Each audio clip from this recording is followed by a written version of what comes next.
All right, let's see if this works now. We make USAA insurance for business.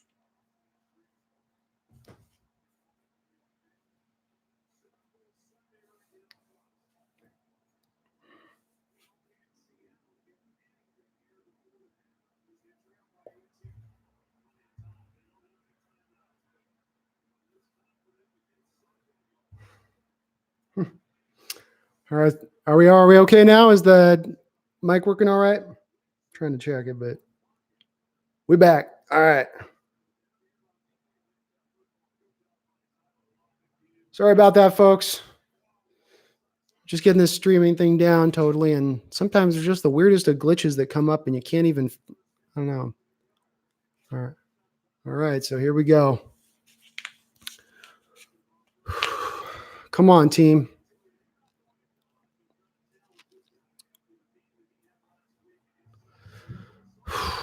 God, that touchdown was the worst too because it took off a bunch of time on the clock. We blew all of our timeouts out. I think our Marshawn's fine. I think that. Oh God. I think Marshawn Lynch is fine. The issue is that Joey Hunt is tiny down there. You went from a guy in 6'5" at brick down to a guy who's looks at 5'10" sometimes to me. He looks just tiny, and you got your left guard, Jamarco Jones is out there, I believe, right now over at left, right? They don't have, they got Phil Haynes out there right now, left guard. So you've got a rookie 4th rounder now out there at left guard.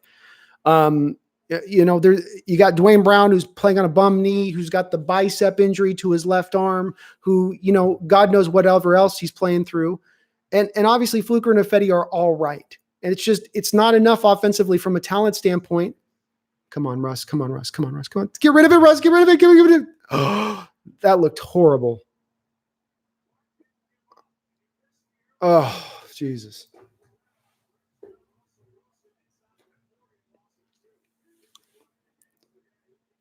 Yeah, I did watch. Hey, hi, Sean. Yeah, I did watch the KC game. That was a wild fucking game, man.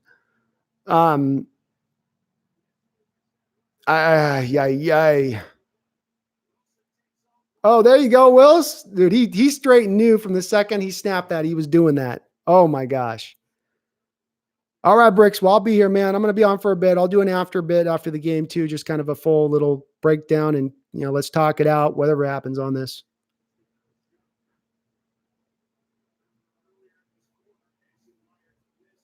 Yeah, it could be. There could be an argument for that. I still want to see us win. I just went week by week. God, 10 seconds left. Jeez. Yeah, Sean, the KC game was, I thought they were out of it. I thought 24-0 up, but man, that thing just turned in a heartbeat. Pox is a good point, bro. Like I'll say this much. Even if we're down 21-3 at the half here, and the way that this ends up, for some reason, I don't feel as badly as far as like the potential of coming back as I did in the Green Bay Packer championship game. I don't know why. I mean, that score, I think we were probably down by less, but there seems like more meat on the bone of stuff that we're able to get done in this game. We've watched our defense at times play okay today. Our offense has moved the ball here and there. Have they been able to move the ball great? No. Are we doing a ton of awesome? No, but man, and Russ. Okay. Come on, DK. And then look, they run the clock. There should be one more play left, but they run the clock anyway. That's called the home scoreboard operator, folks. Just keeps it bleeding.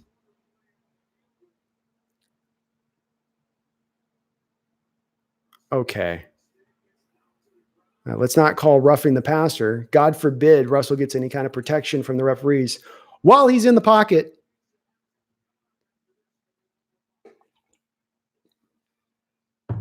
All right, folks. Well, that was a brutal half. We can't cut it any other way. Defensively, we started out okay. We could we were in a little bit there, but then they started mixing things up and getting us off balance, and we just couldn't do anything. And then offensively, I can't say that we didn't try to run the ball to Marshawn a little bit early and didn't try to throw the ball, but again, if the defense is giving up touchdowns instead of field goals, this is what happens. You keep them to field goals, you're in a 13-3 type game. It's a way different look than 21, but we're giving them a touchdown every time they get down into the red zone. And again, I know you guys are going to hate hearing this from me over the offseason, but it's schematics based. Seattle's defense is not a defense it's built for you to come in there and they get a 3-and-out on you. That's not how it is. They don't go that route. They're built to be a bend but don't break defense. We will allow easy completions, but we will not allow you the big play. Well, that's all well and good as long as you're getting pressure, as long as you're keeping teams to field goals, as long as you're getting turnovers. But when all of those things start to dry up, when all that starts to kind of peel away, you're really left with what's called an empty defense. There's just not a lot there to be able to put your hat on at that point. And unfortunately, because they don't have, it's a lot like offensively where you give short, easy passes to Russell Wilson. So every time he doesn't have to do a miracle play in order for us to get some yards. It's the same thing, but on the defensive side of the ball. You're building in schematically things, let's say at a timed blitz that the offense doesn't know what's coming, or a coverage scheme in a certain way that makes it easy for the defense to overcome, let's say, not having a pass rusher or something. And we just don't necessarily do that, in my opinion.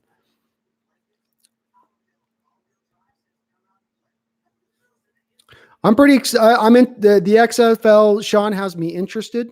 I'm intrigued. It's certainly the NFL over recent years has done a lot of different steps to eliminating the physicality of the game, and certainly understandable to a certain degree, right? Like the head injuries and the CTE and all that stuff. I get it. I understand where they're coming from. But with that said, old school football played where men were men, and we're going at this, and no referee's going to save your ass. There is a part of me with that is intrigued and I will be watching it. And they've spent a couple of years putting this together. It's not just a slapdash kind of affair. They've really tried to assemble something that's going to be a good product. So we'll see.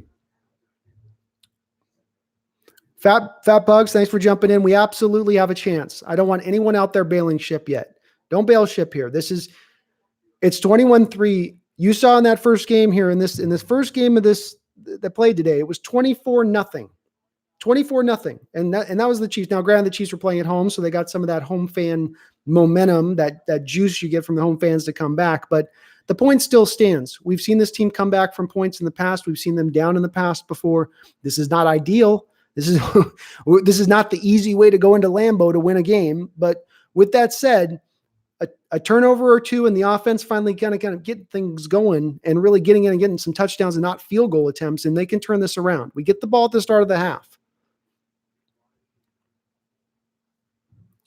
What's up back, Yorgos? Hey, Noah on Hot Wheels. Yeah, we're good, man.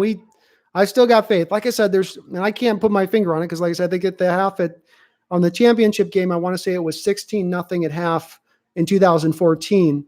But that game, you had Russell throwing 3 interceptions. You had not really any running game in the first half. And your defense was probably playing better than your defense is playing today. But you had still given up some points in that one. That one felt to me a lot more of almost a lost cause type game,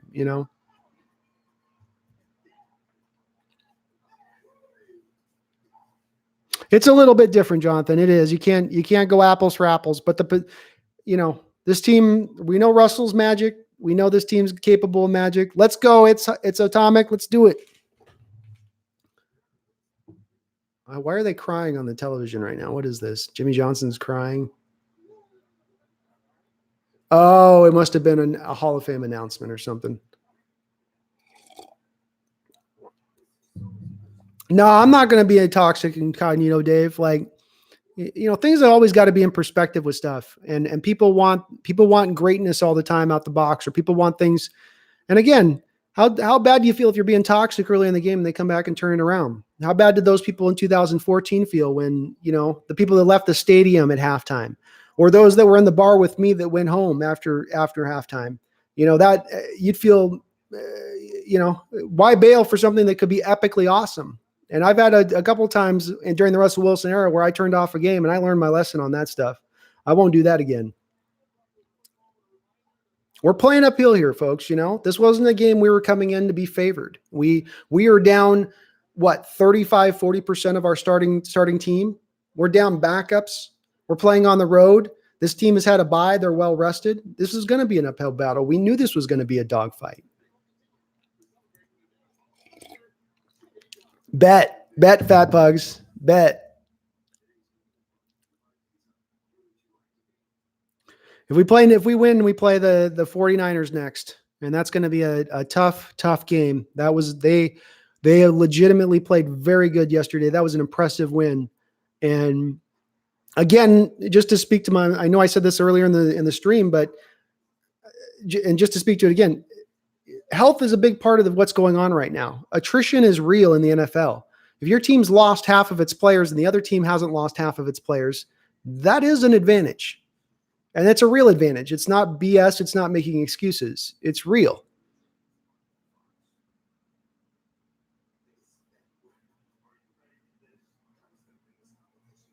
We got this, Luis. I'm not. I ain't counting this out at all, man. Not at all. It's down. It looks dicey, but man, have faith.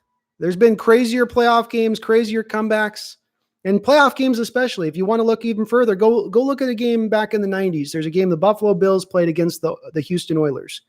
Go look at that game from a historical standpoint. I think that the Oilers got up. I could be overstating this. I want to say in the first half they got up 34-0. And this was the Buffalo Bills, of course, that went to 4 straight Super Bowls and lost the 4 straight Super Bowls. But they had Frank Reich, their backup quarterback in the game, over Hall of Famer Jim Kelly was injured at that time. He came back from 34 points down. That was with Warren Moon and the Houston Oilers, by the way, Hall of Famer Warren Moon. They came back and won that game. So if those type of games can happen, if the miracle at CenturyLink can happen, if that Buffalo Bills Houston Oilers game can happen, then yeah, the potential is here for it to happen for us. This game is not out of hand yet. It's not gone.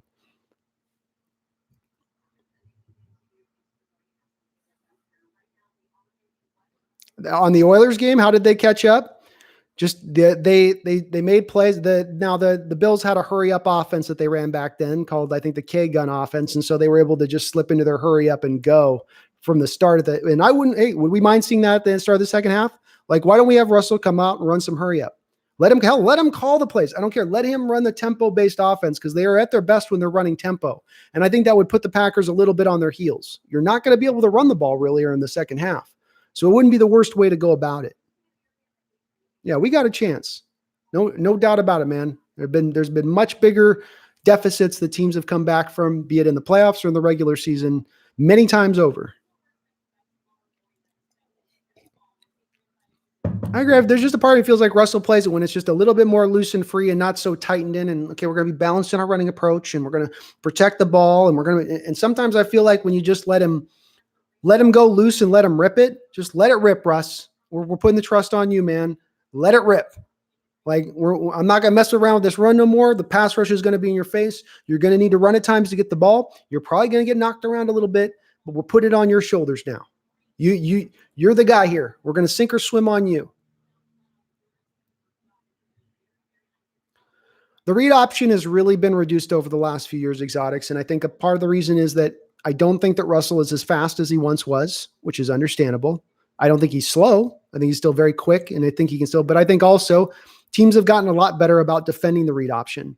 Obviously, Lamar Jackson had a lot of success with it this year, but Lamar Jackson's a freak. He's like a new Michael Vick, like 4.3 fast.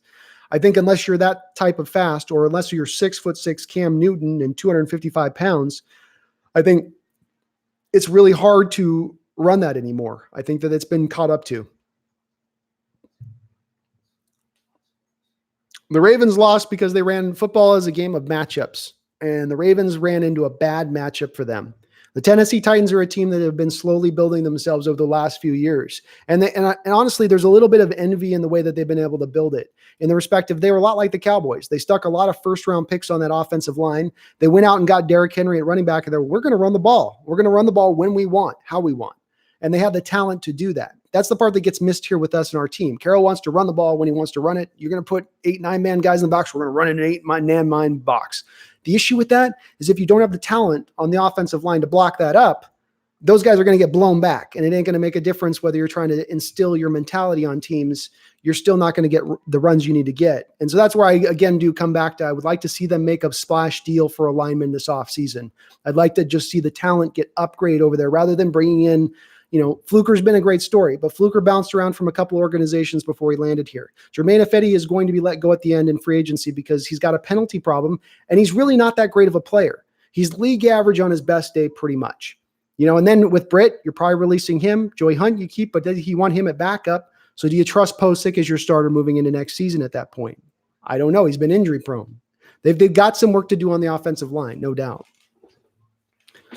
You're on to something there, Luis. I would not be surprised in the least if they run a trick play here. I mean, they did in the conference championship game. They're going to need to generate something. Well, here's the problem, Bleed Blue and Green, with Griff coming in, is that the Packers have not been in a lot of third and long situations, and you're only bringing in Shaquem when you've got the teams in third and long, because if there's any potential at all that they can run the ball, they're going to go right over his side and he's going to get eaten up. He's too undersized in the blocking game if somebody tries to run him. So if you're in a 3rd and 4, let's say, or a 2nd and 6, it's hard to put him out there because Rodgers is going to see that and probably attack it with an audible. I think DK and Lockett are going to need to get a lot of work in this game. Atomic. Absolutely.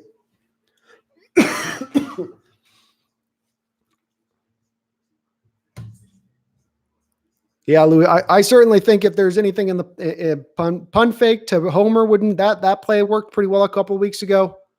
Maybe even like what about worked is that old that Philly special play, right? Like the pass you do you reverse it out to Demo, and then you throw back to Russell over in the other corner.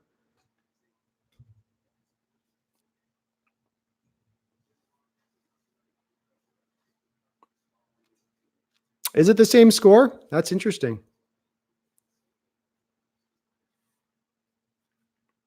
Earl Thomas is playing. He was on the field yesterday for the Ravens in their loss.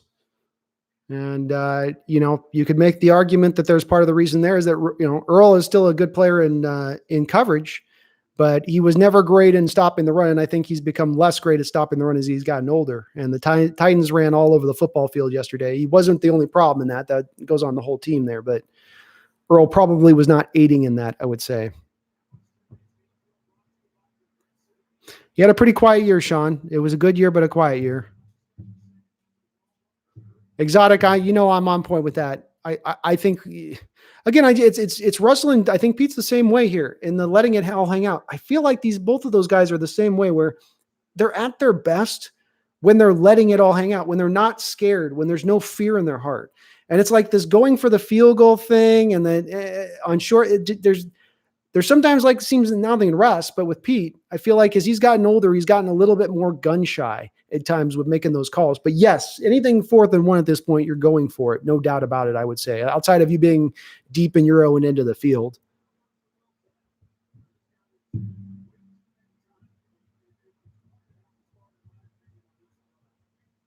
Injured reserve means you place a player on it and he's not counted on a roster spot.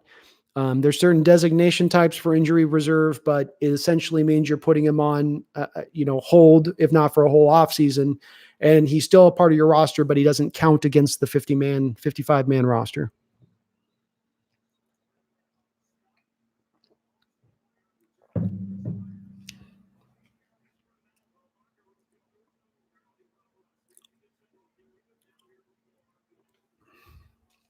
This is also too why I was throughout the year on my episodes, I really harped on the need for getting the home field advantage. Like just going on the road is so hard to do 3 times to get to the Super Bowl. Yes, let them go, man. Let it rip. Yeah, Louise, they're both. That means they can't come back this year, but they're still a part of the Seahawks team. They still have club control. They're still. See, the weird part to me is it's just he's not seeing anybody open off initially the drop back. So on the stuff where it's on time and where Russell should be ready to, get rid of the ball at that point, nobody's open on that initial route. Like right here, he should have somebody open, but it's not there. And so now he's going to 2nd and 3rd reads, which against this defense, knowing you need to throw the football, is going to be a hard thing to accomplish. Pox, the Titans are a great team, dude. They got no weak links there. They have everything. It seems like that whole team's solid, top to bottom. Come on, Marshawn.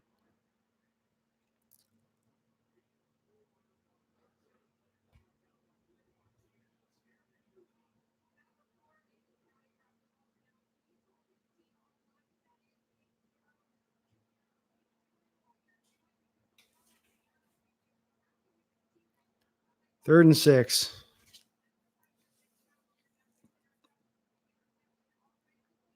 Jeez.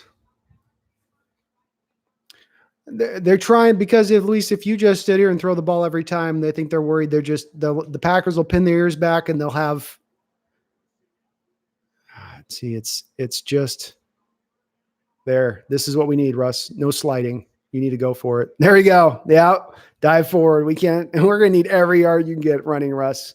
Every yard you get.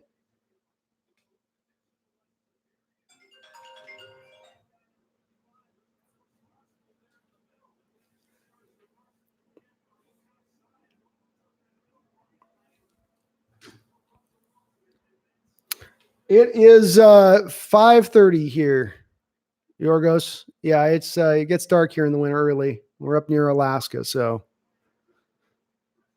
yeah, Russ is going to need to run, man. You're going to need to run, Russ. There we go. Nice run, Homer.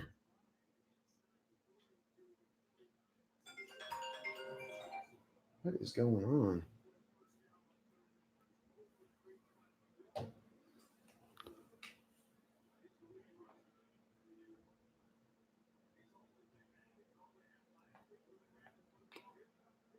Yeah, he does. And he's been sitting in the pocket a little bit at times here. I'd like to see him just go with the instinct and go at this point. And the secondary reads aren't necessarily happening like you'd like to see them happen off the scramble drills. And who is trying to call?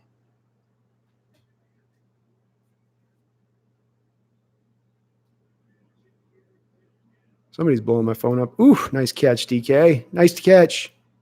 Out of way. Out of way.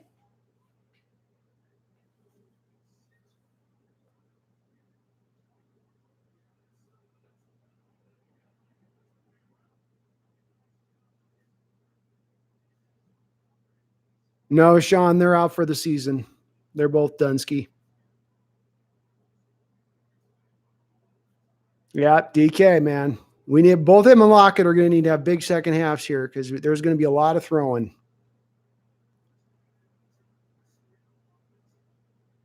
Yep. See, back to him. There you go. Beautiful. See, give him some easy completions inside the stuff that's tough. It'll help. It helps Russell out. Just give him some nice short. Here's a short rollout, one read throw. Put it out in there to Lockett. Let him go.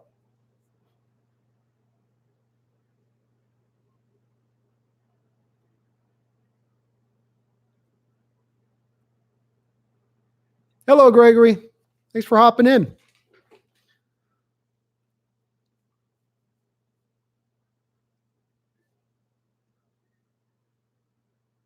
This might be a run to Marshawn. Yeah. So you can just see what's Lynch supposed to do, man.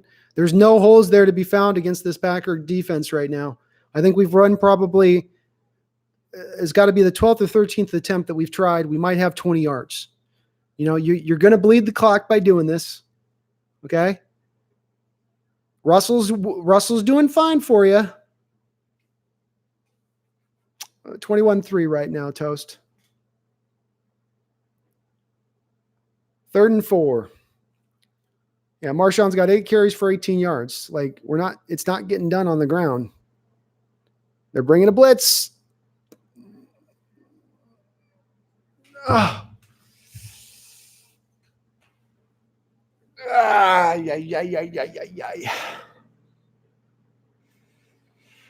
Oh, it's going to be a big 4th down.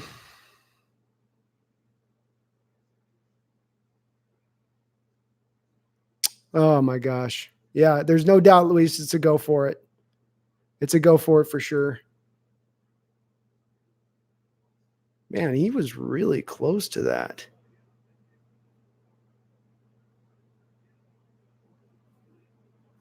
Screw him with his penalty.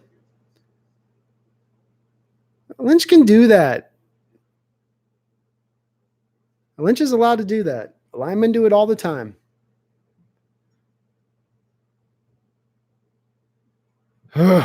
This will prove out if my point's true or not. I've been saying Pete's been playing it too safe, too conservative, all that stuff. If he does this here now on this 4th and 1, which there's a coaching argument to be made to say that you don't go forward and you take the field goal because you're down by 2 scores at that point. Whereas right now you're, theoretically down by 3. So my opinion is, and it's just my opinion, that you go for it here. If you don't give it the ball, let's say you don't get it. Well, what have you done? You got in the Packers the ball at like the 12-yard line or whatever. So they're going to have the length of the field to drive. Whereas I just think a field goal here, you eventually going to need to get touchdowns at some point. I'm getting some more coffee. One sec.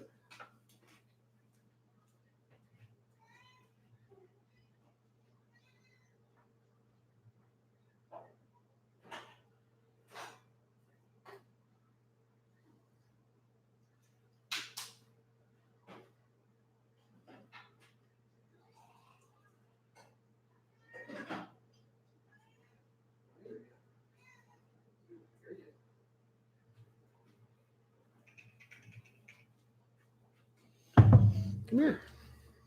Come here.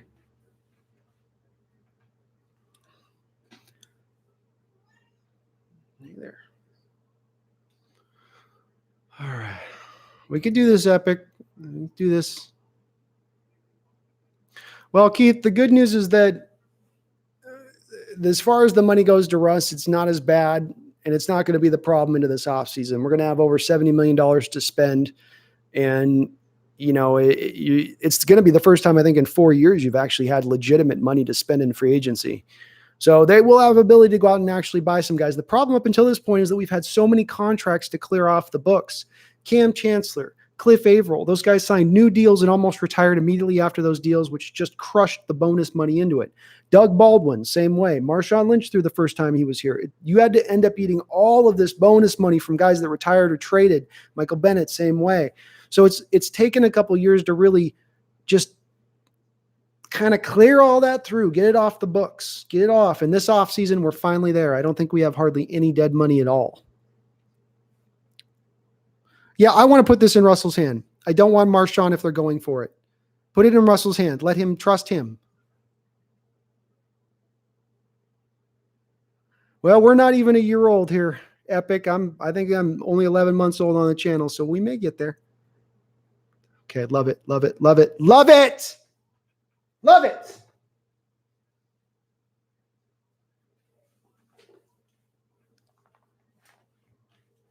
Yes. All right, we're dancing. We're dancing here. That looked like a touchdown. Funny how when it's not close for us, it's not a touchdown. But now that's a touchdown. God damn it. Get the fucking call, refs. Marshawn got to run through the back of the goddamn end zone for you to call a touchdown? Like Lockett had it on the previous play. You saw it on the thing with the thing. All right. We're in this now. Joey Hunt literally got pushed right back into Marshawn. Marshawn somehow kept his feet, bounced off the back of Joey Hunt, pushed his way back through and would not be fucking denied. But Joey, my God, he's holding on for dear life out there. Let's go.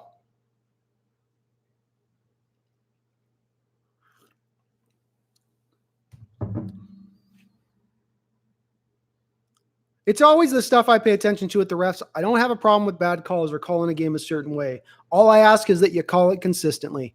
So if dipshit Magoo over on the Packers sticks his ball through over and it doesn't look like it crosses the end line and you wait real late to call that a touchdown, and then one of our guys looks like he has a similar play and you're like, oh no, that's definitely short.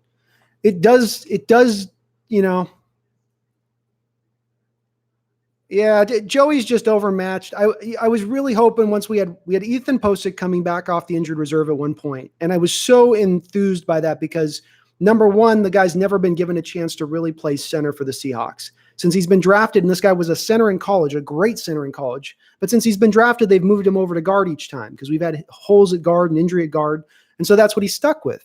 And the guy might be a great center. He could become a Pro Bowl center for us for all we know, but they've stuck with Britt there, who's been league average and kind of overpaid a little bit. And now we got Hunt out there because Posick's injured, which is understandable. You don't have anybody else to go to, but it is what it is. Oh, we're right back in this. Big Balls Pete is back, baby. Big Balls Pete is back.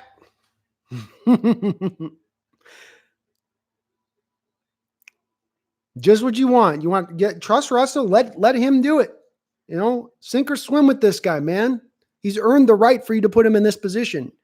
He's earned the right to be given the chance to let it be on him.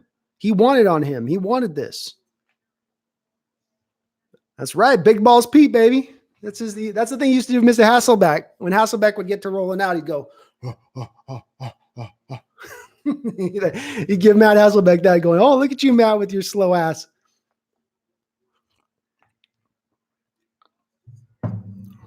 Awesome, Yorgos.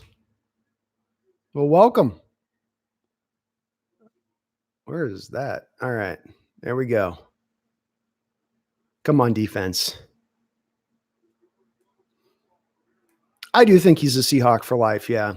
I think the key with it is that despite what you might hear from national reports about him wanting to raise his brand, he has put so many tentacles and roots into the Pacific Northwest area. I mean, look at him buying the Sounders. I just can't see him leaving Seattle. I really can't. Not ever. And thank God for that. All right, so Packers got 2nd and 10 here. Now they're getting into the pass game, which is honestly, I'm kind of okay with. If they want to throw the ball here, that's...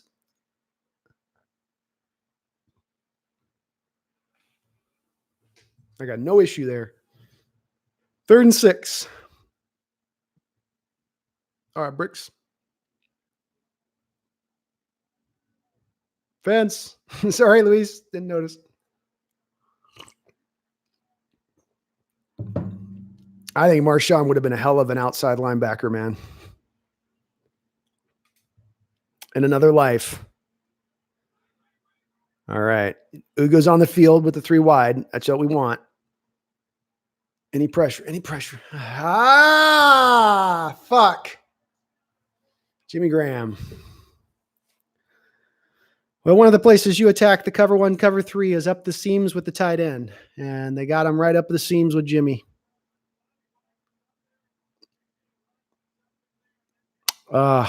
Brutal. We're going to need the defense to make a play here, man. They got to make a play. Somebody's going to got to do something here. You can handle a field goal here. You can handle a field goal. It's fine. That's still a 2-score game, and there's a lot of time left there. But this can't be another touchdown drive here. It just can't be. Not after your offense just did that. And now they run back in. Yeah. This is, again, too, you're down Al Woods in this game. The stream crashed. Is the stream crashed right now?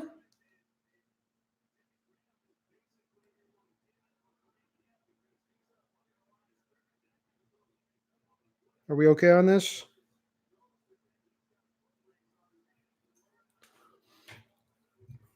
Okay, cool. It's a little weird, but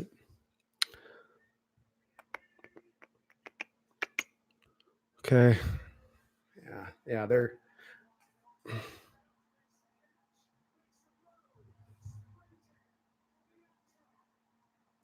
Vontae Adams with a big score for a touchdown. Oh, man. Yeah, shit is right.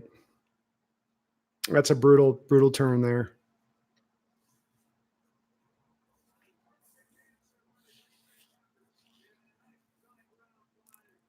Packers they've worked the balance throughout this game. They've kept Seattle out where they don't know what to expect, play in and play out.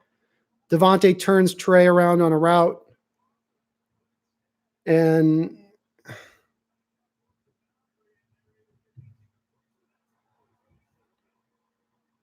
well, so Jonathan, I agree that the secondary is not great. Like, we don't have Pro Bowlers back there. I'll give you that. But my thing with it is this as well.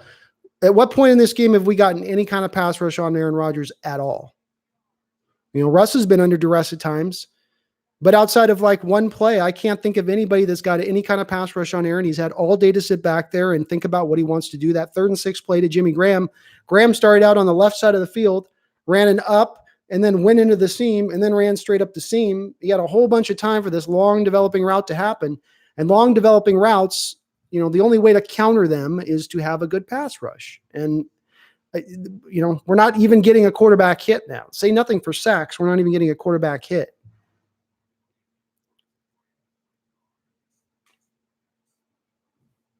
How can they talk shit to you, though, Toaster? We beat the Eagles.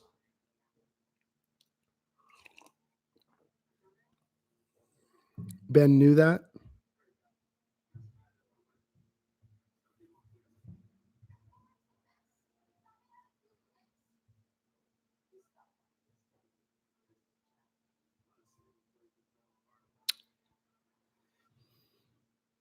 It could be Donald Trump. I mean, look, I know there's a lot of people out there that feel the NFL is rigged. And the NBA had a guy by the name of Bill Donahue a couple of years ago who got caught and went to jail specifically for fixing games. And he said that all the refs were in on it and that the league was in on it. If it's been in other places, if it's been in the NBA and been confirmed, it can certainly be in other places. And football, like the NBA, does lend itself to be able to be rigged. I don't think this is a game that's been rigged, though. I think we are getting beat today. Our defense is not getting any pass rush. It's not stopping the run. I mean, these are things we've seen all season, folks. We've seen this all season long. Short passing game, everything's there to be opened up. Running game, everything's there to be opened up. Basically, you're not really able to stop offenses. You're hoping for them to make a mistake, for them to have a drop ball that then goes to a safety. And that's where, from a talent standpoint, this is where I come back to, if you don't get any pass rushing, if you're not dynamic on that front four, you're going to need to find a way to get dynamic on that front four.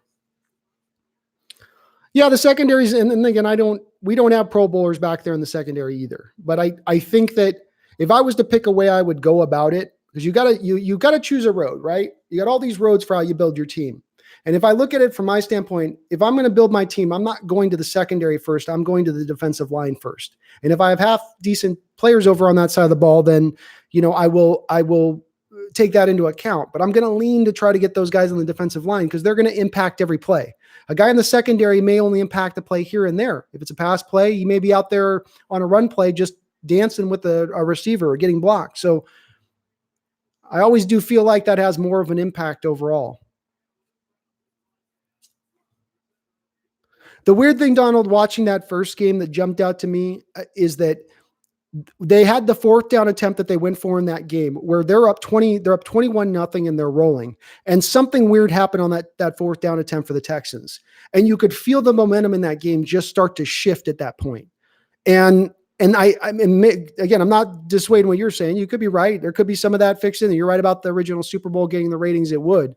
But the thing I do go back to with that is that it seemed like the Texans lost some of their juice in that moment. It seemed like they kind of just got caught a little bit. Oh, geez.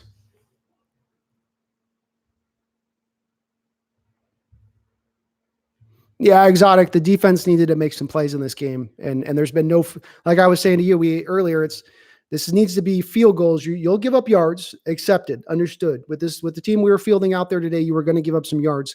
You needed to keep them to field goals. Your defense is built to keep teams to field goals and not touchdowns. But every single time they've gone down there, they've basically scored.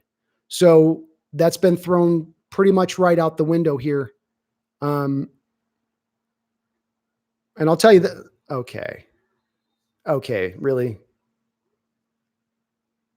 He gets to come through and just tackle Russ like it's nothing.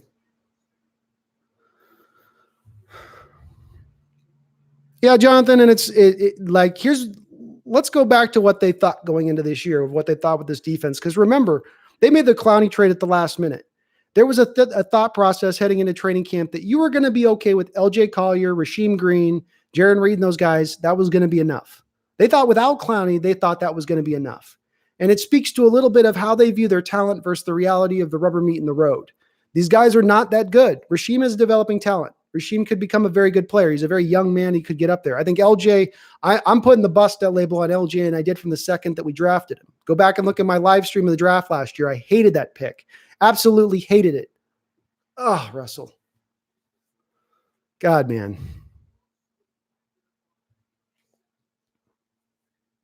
Yeah, exotic. They just they're gonna let Russell just get beat around. Like he doesn't get any of those calls that those quarterbacks get protective wise. It's like the guy's offsides and then he knocks our quarterback down. Whatever though.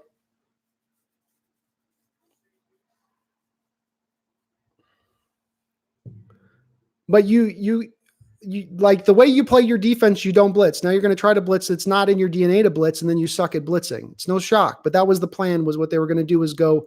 They're going to go blitz heavy. They're going to stay 4-3 base, and we're going to blitz heavy a bunch and just overwhelm teams as far as they won't be able to run on us, and they won't know which linebacker's coming on the blitz. And it hasn't worked because teams are able to diagnose the blitz coming week in and week out. The blitzes aren't getting home, and they aren't causing pressure.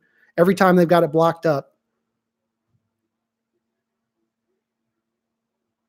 Yeah, Rodgers, they would have, kicked the guy out of the game or something for something like that. He definitely would have gotten the penalty on that. But I watch they do that with Russell all the time. He doesn't get the same kind of protections at times. Because he's a running quarterback, they let him get battered around. Gosh, come on, man. Come on. Woo! Nifty. Yeah, Wilson's okay.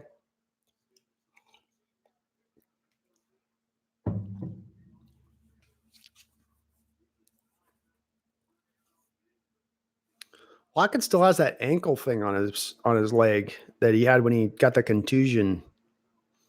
That must have been a real serious injury. He almost kept his feet too. Russell going off play action. There you go. See, take the easy toss, dude. Just do it. That's perfect. Packers are going soft. Packers are going super soft. You can open up in this. Yeah, I'm sure it's probably like if it took a direct hit again or something, it might be a problem with it. It was an odd injury though. I'd never heard of it before when it happened. Yeah, Pox, I think this is 4-down territory, no doubt. You need to, and it's got to be a touchdown. You're coming away from here with this, the way the defense is playing.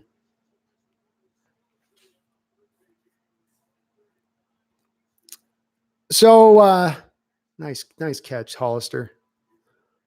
Hollister with a nice little 9-yard catch there by Russ. Russ is taking the nice easy completion. It's good to see. Keith, that's a good question, and thanks for jumping in here.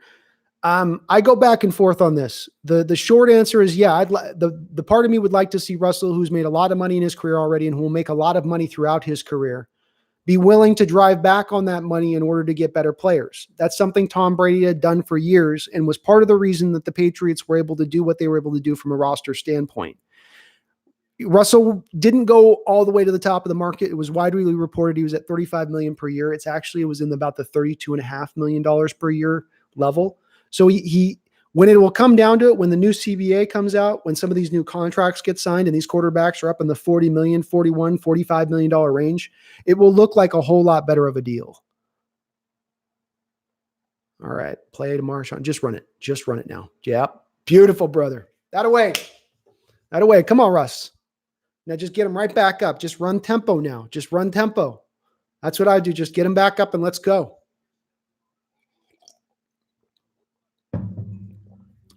Yeah, Matthias, we can win this. Have faith, brother. Russell's magic, man.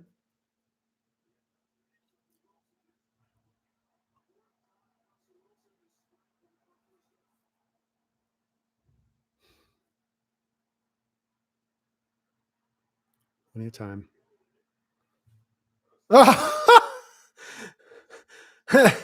Russell does a little flip to Luke Wilson as Luke Wilson's in pass protection. Russell's about to get sacked. He's like, here, Russell. Here, Luke, you take it. That's Russell right there, dude. That's Russell. Great job by the offensive line there not to hold anybody. All of them did a great job of holding their blocks up, but not actually, that is a long developing play. Russell's had some time in the pocket here today. It's the pass protection has held up, man. It has held up. Not on this play. Did he stretch for it? No, they ain't going to give it to him. Of course, the officials aren't going to give him the stretch, right? Like, you just got to pretty much count. They're going to take it about a half yard back every time. Preston Smith just blew Dwayne up. I mean, Dwayne got, oh, dude. You got to wonder with Dwayne. He's beat to hell this year. He just had knee surgery. You wondered how sharp he was going to be. This is where I would actually run on this because I'm going for it on 4th down. So I would go to Marshawn here. But again, they're bringing a 10-man box down there, man. I mean, everybody's down near the line of scrimmage pretty much. Out tomorrow, just run it. Just fucking run it. Run it. That away, Russ. That away, Russ.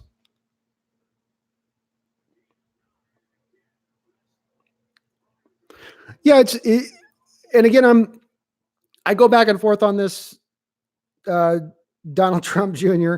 I go back and forth on this because I remember the Seahawks 2005 Super Bowl game, and there's never going to be a game you're going to ever be able to not convince me of was fixed.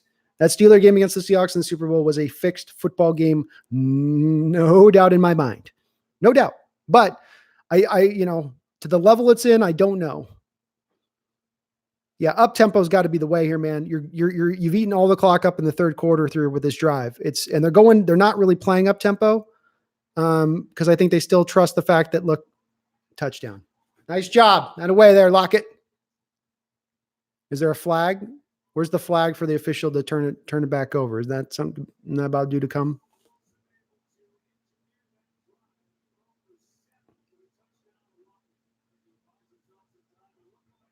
That away. Keep hanging in there, team. Nice job by Lockett. That defender was literally pulling him to get him out of bounds because if he steps out of bounds, he can't touch the ball and come back in.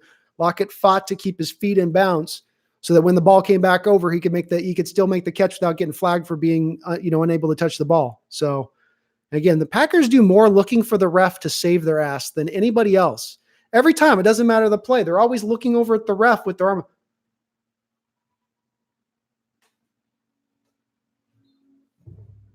Come on.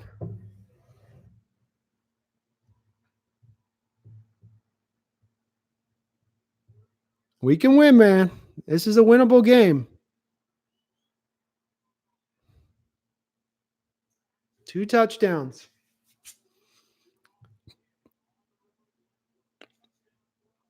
I was really surprised, Pox, when I heard Baldwin retired. That was a surprising one for me, and it was one that you thought with that guy, the way he loved ball, the way he went about it, that he really loved it. But it just seemed, the impression you get with Doug, and again, I take this off the fact you get retired guys like Cam Chancellor and others, Cliff Avrils, that will talk about the game, talk about watching the game, talk about still being a part of the game. Some players leave the game and they just don't have the same love for the sport that they had entering into it. And I'm not trying to speak for Doug, but I get the impression that maybe some of the love of the sport had gone away from him a little bit.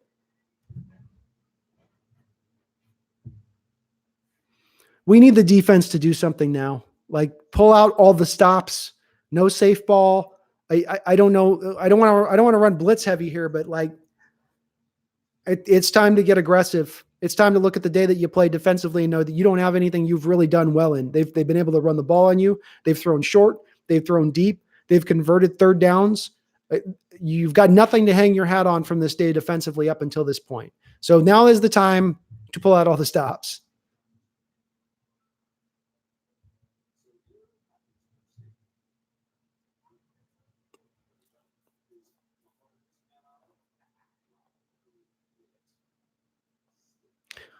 Yeah, I think Don's right on the route concept action as well. I think our receivers aren't the problem, and DK and Lockett are enough to build off of as a twosome. You could build you can bring a thirdsome, a good solid 3rd wide receiver in there, and you've got a good core, especially with some of the young guys you still have club control over.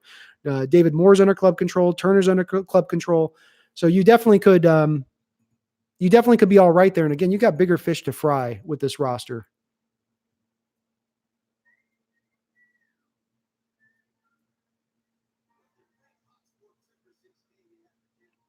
Keith, it's no doubt, man. I mean, look, when you're allotting this much of the salary cap to one given player, and you can't ignore the fact, right, as we look across the league and look at this playoffs, right? Let's look at this playoffs right now. Just the teams playing today.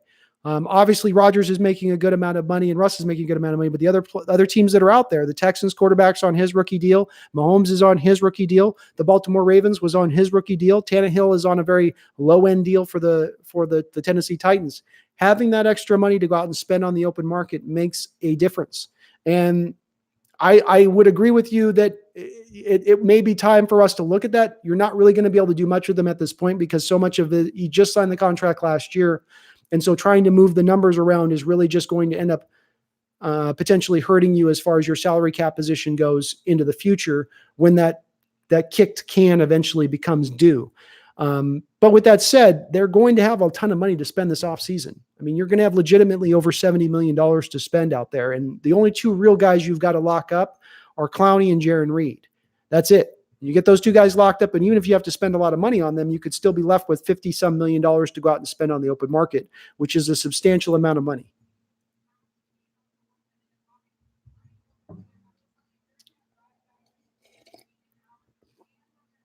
What's up, Sean Wright? Welcome to chat. Yep, I agree with you. Joey is over his head. He is too small. They were going to try to see if they could do the Russell Wilson of centers, and it just didn't quite work. God, dude, everybody's falling down. Like, no one's keeping their fucking feet, man. Everyone's just getting pushed, like thrown to the fucking ground like little ragdoll bitches. Like, come on. Guys got to decide what you like. Someone going to make a play, and they just go after that left side, right? They're going off weak side every time. Clowney's over on the strong, so they're like, we're not running to Clowney. They come back over to the weak, and it's open every time. It just gets bent down every single time you're watching that side of the line close it. Yeah, it's Jonathan. It's looking more and more like these guys just don't have an answer defensively for what the Packers are doing. The only thing with that, Don, is that that's a lot to keep quiet if you're bringing the players in on it. You know, if you're talking about slipping the players' money, you're keeping all these guys quiet. Nobody ever goes out in public and says it afterwards, or at least not. And you would think that there'd be more bitterness of people out there saying, you know, this is fixed. Yeah, I'm not a fan of Norton. And honestly, I had an issue with both Norton and the Schottenheimer hire when they both happened. I thought you had an opportunity with Bevel leaving to go bring a dynamic young offensive coordinator in to help Russell take the next step in his growth as a quarterback, to build an offense around him, to move the offense into a modern era. But what did Russell do? What did Pete do? What did he decide to do? He decided to bring in Schottenheimer, go back to Marty Ball from the 80s, go back to Ground Chuck from the 80s, double back down on running the football. And then what does he do instead of on top of that? He goes in and gets Norton on the defensive side of the ball.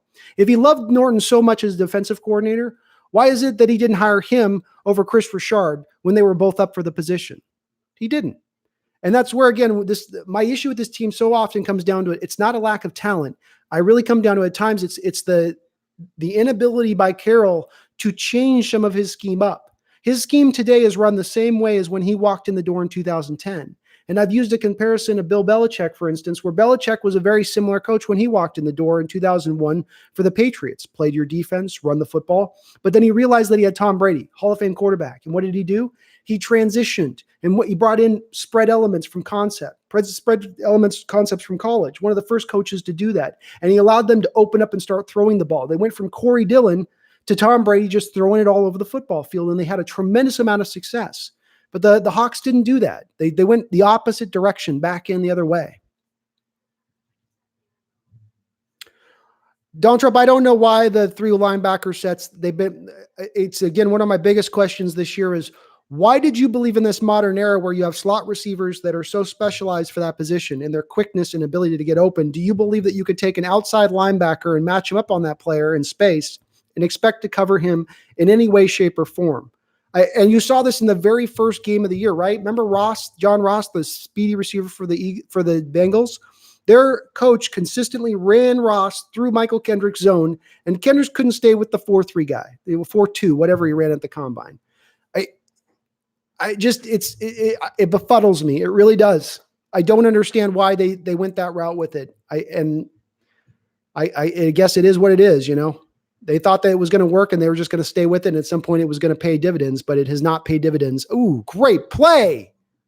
Great play, McDougal. Damn.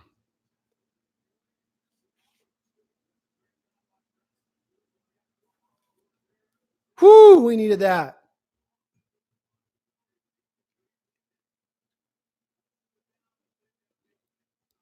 Yeah, Sean, that's my thing with Schottenheimer is that it's all based upon we're going to do power running game and run shot plays off of play action. But within that, nothing is built within that to run stuff schematically, to run like you're saying, run things even with the two weapons, but you can run a motion or you can do something to give an easy completion or something. There's nothing easy in our offense. Everything is very hard. Oh. Ooh, Bobby Wagner almost intercepted it. Bobby Wagner almost intercepted it. Oh my God.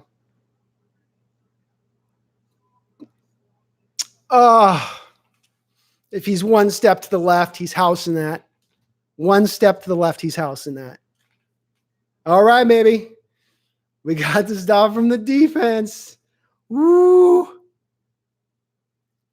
Toaster, we got the stop. Bobby Wagner almost got a pick. We're going to punt the ball back to Seattle now. Damn. That was, great job, defense. God, give us a fighting chance here. Don't touch. Okay. 14:01. 3 timeouts. Well, I think that's the thing with it too, Don, is that within what they were doing, keeping the 3 linebackers out there, I think is that they thought that Bobby and KJ and Michael would be great in coverage. And Bobby this year, still playing Pro Bowl, still all pro. It shows how great a player he was, that he can maybe lose a half a step and still be this great a player. But I certainly think that Bobby probably isn't necessarily as great in coverage as he used to be. I think he's still very good. But again, when you're relying upon linebackers to cover slot receivers, a guy that may not be great in coverage against a tight end now being matched into a receiver is going to look not good. He's going to be exposed. And that's what's happened to us at times with stuff where it's, you're not set your players up in a position to succeed. Don't ask them to do things they can't do. Set them up to do things they can do. And they don't always show a willingness to do that.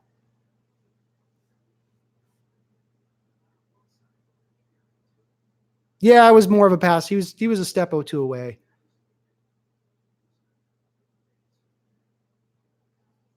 Could be, man. I don't know. It hasn't protected the secondary throughout the year. That's my one thing with it, is that starting from that Cincinnati Bengal game onward, you've been attacked pretty conclusively with your zones, and teams have had a pretty good time of it.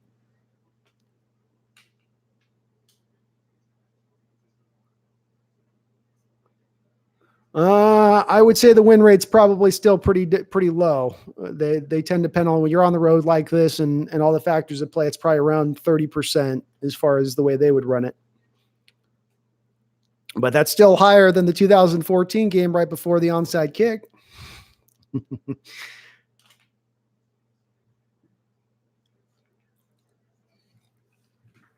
Quick coffee break. 1 sec.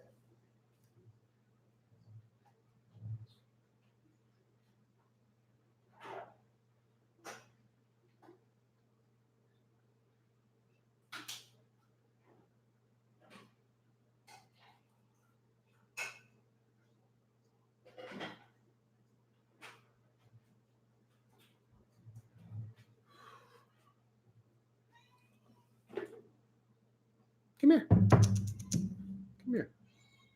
Come say hi to everybody. Come say hi. Oh. All right. Yeah, I know, man. Is that an offsides? Oh, what a catch, Locke. What a catch. What's the flag? But if that stands, that's an amazing catch, dude. He just got clocked coming the opposite direction. Oh, and that's not helmet to helmet. Oh my goodness. Come on. How is that not helmet to helmet? How the fuck is that not helmet to fucking helmet, man? That's 15 yards on top of the play. It's okay. Not you.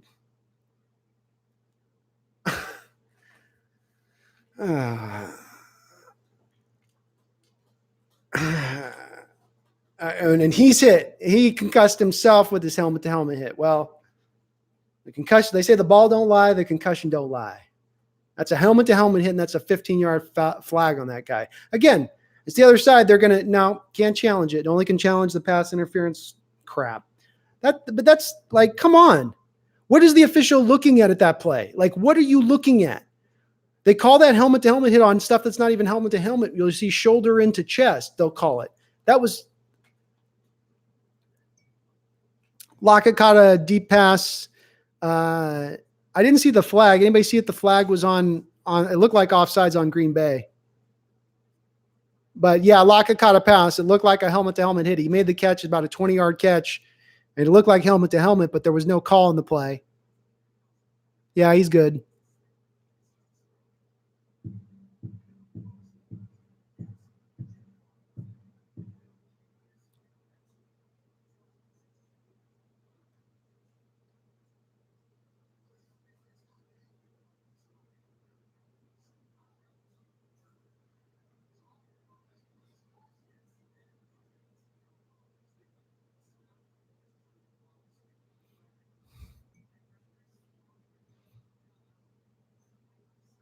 Yeah, the run defense is going to need some help. In my opinion, I'd like to get a nice one tech in there and be able to allow Jaron Reed to slip over to three tech. And a guy like Snacks Harrison from the Detroit Lions would be great. He's a little older now, but that type of player that's just, Hawks. What's up, Deanna?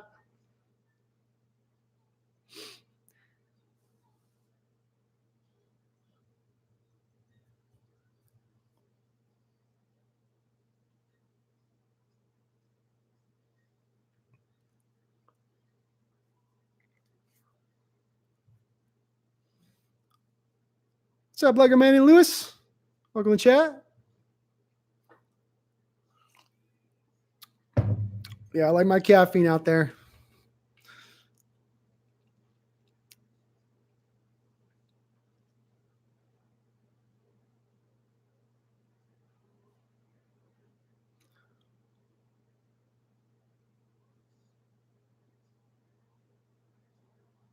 Yeah, the refs are starting to irritate the crap out of me. It wasn't as bad in the first half, but some of this stuff with the ball placement and miscall, hits on Russell, miscall on Lockett, it's a little bit annoying.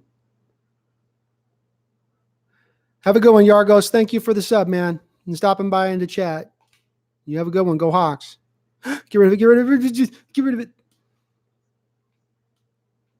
Man, Russell is holding that ball for a minute, man. You know what I mean? Like, he is really in this game not finding guys, and it's in the scramble stuff. Like, he's not even having to scramble out of the pocket. He's just sitting in the pocket, and there's just nothing coming. Oh, they're dropping so many into coverage. This is where you may want to try to start running the ball a little bit. If they're gonna move that much back out, then you've got to keep them honest at least. I mean, the linebackers are getting 8 yards of depth off the snap. Ooh, nice job. Nice job, DK. DK just caught a nice little pass, rolled out, backed up, and got himself a first down.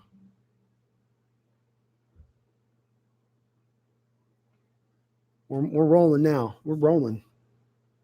Come on. Those short, easy passes are there, man. Some of the short route concept stuff is there. They're trying to take away our deep stuff, but they're letting a little bit of the underneath stuff in play. Okay. Come on. Okay. Just run it. Oh, dude, that was dangerous. Whew, that was dangerous.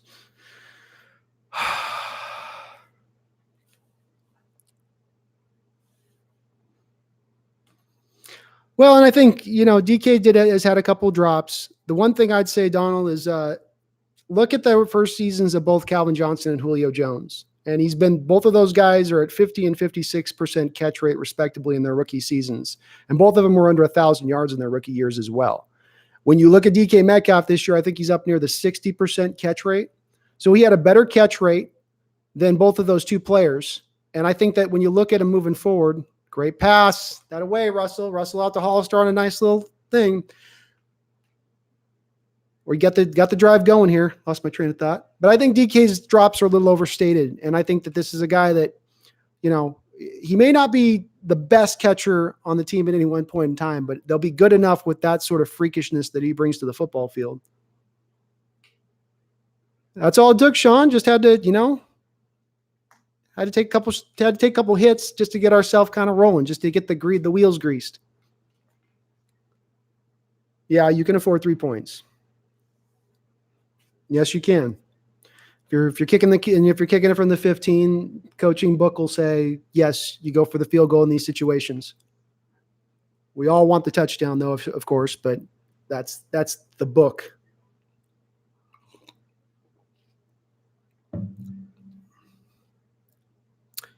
If we get the touchdown, do we go for 2? No, I don't think so. No, you're on the road. You'll just take the field goal at that point and take it at 20. Oh no, you're right. You would potentially at that point look at going for 2. The book would say go for 2 at that point. Packers are starting to loosen defenders.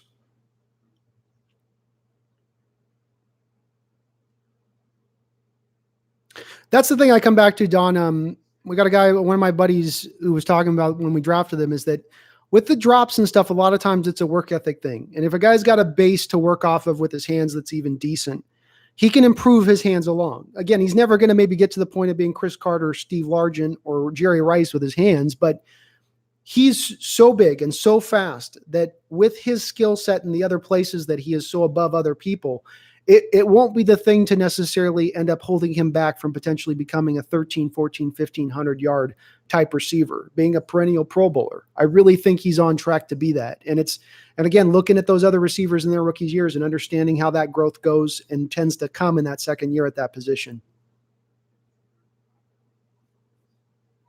Absolutely, man. You can tell he's a hard worker, and you'd be surprised. You think everybody in the NFL has to work hard and has to give it all and is doing all they can. But some guys don't. Some guys don't stay after practice, Some guys don't do the extra trips with Russell to the Californias and stuff, Yeah, injuries are starting to jump up a little bit on the Packers now. They lost Kevin King to a concussion. It looks like they're out of defensive lineman right now. So they're starting to take a couple of swats here. Sweet Bricks, I appreciate it, man. I know how it goes. I really love what they're doing here, though. They've gotten into Russell. They've gotten away from the run as you'd hope they would. And they're just letting it, and they're giving him some easy completions too. It's not just drop back on 7-step drops and hit things way down the field. They're giving him nice, short, easy completions to go to, which is something that is, again, sounds straightforward and easy, but we don't often do with Russell. Sometimes we get too locked in on just getting the shot plays. And with the Packers dropping as soft as they are into the zones, I mean, you're seeing cover 2, you're seeing the corners bail this, and then you're seeing the linebackers drop into the deep zone as well. If Russell pulls this one off, yeah. yeah, Box. They would.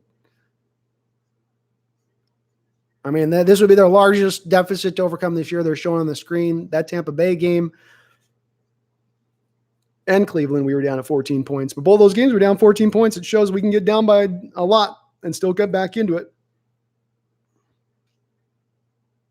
So we got a 2nd and 5 here. You got the whole playbook open to you.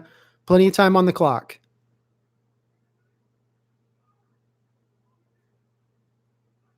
And Packers still showing some softness in their zone. But, oh, shit. Nice. Oh, my God, Russ. That's Russell magic right there, dude. How many other quarterbacks are able to make that play? How many other quarterbacks where and another Packer defender goes down? I think I think Jimmy was let go. Like, Russell's got Preston Smith in his face. He's got 2 Packers with arms on him, and he somehow gets the ball out to Homer. I don't even know how he got that accuracy out there. Like, how does he even get that ball out there to him? That's Russell, dude. That's amazing Russ right there. No toast here. He did, but he got like 11 yards, got it right down inside, I think, the 5. Ooh, a Fetty. Yeah. Nice finish there, Fetty. Fetty hurting fools. Fetty hurting people out there and causing pain. Yeah. I think Jimmy Graham, dude, I think I agree with them not signing him. I don't think there should ever be a tight end on this football team that is unable to run block. I just think if you're going to be this type of team that wants to run as much as you do, having a guy on the roster who's essentially an H-back or a poor man's wide receiver is why are they showing this shot? Did he step out? No, he didn't step out. Okay. It doesn't work. It doesn't fit. Yeah, if Eddie's got some physicality to him. He's going to give some penalties, and he's not great in pass protection, but he does have physicality in his favor. Their defense looks like they're starting to get a little bit gassed, just a bit. Maybe running around after Russell's kind of starting to tire him out a bit.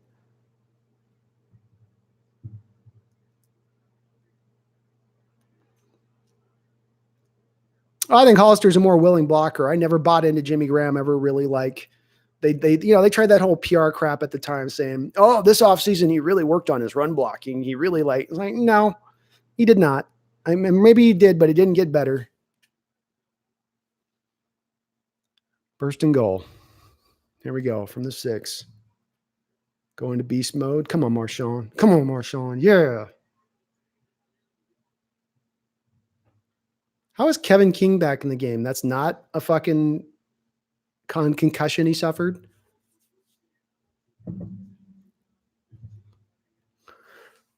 Well, the officials aren't calling much right now, Dan. I don't think we're getting many calls. Oh, geez. Come on. Yes. Yes. Come on. Let's go. Let's go.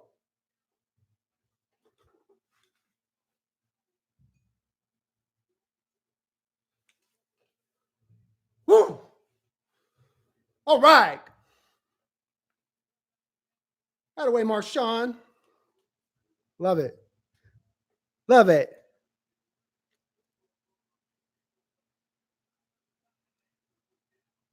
Damn. Woo-hoo-hoo-hoo. We in this. We in this. We in this.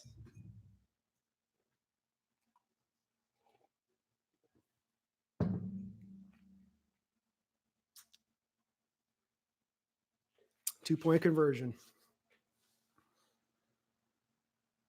Oh!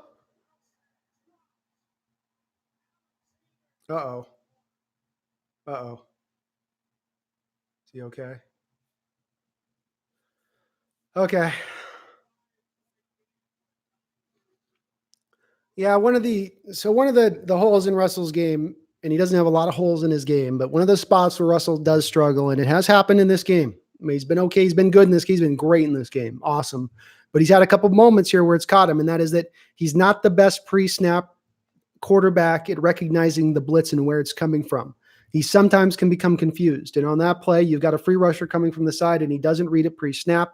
The guy gets to him. But bottom line is this. You're within a score here. Your defense is turning on. The momentum is favored back in your way here a little bit. You're moving the ball on that defense. They're down a couple defenders. There's 9:33 on the clock. You got 3 timeouts, plenty of time here to still go.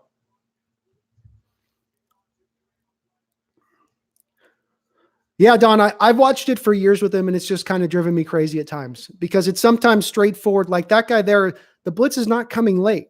The corner is on the line, and he is showing indicators of doing the blitz. But Russ is in too much of a hurry to get the ball snapped and get into the play. Doesn't take the extra time to just kind of read it fully out, Russ. Give yourself the time to really look over what they're doing there defensively so that then you can go to your – man, that is a short kickoff. Goodness, we got it. Okay. All right. Yeah, well, this is – the defense needs to stop here, dude. If they get a field goal, they're 31-23. We can come back with even if they get a field goal, you can come back with a 2-point conversion and a touchdown and tie it. But obviously we don't want any more yards here. No more points.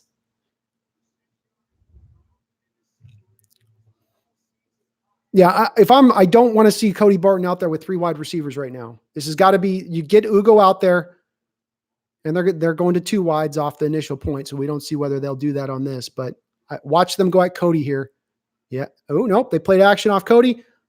Yes. Nice. Bradley McDougall with the knockdown. That's a sure completion if he doesn't knock that down.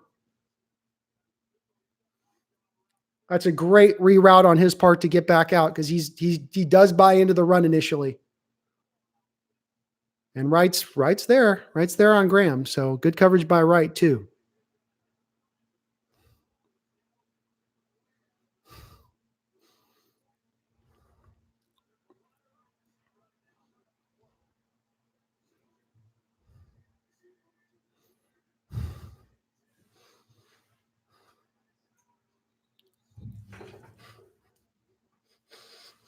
No good. No good, Mr. Rogers. You're incomplete. Maybe they're getting a little tight. Maybe we're getting a little tight here. We got 2 incompletions, Toaster. 3rd down and 10. Let's see if Seattle goes safer if they're going to come with the blitz. But please. Oh, and Rogers is hurt now.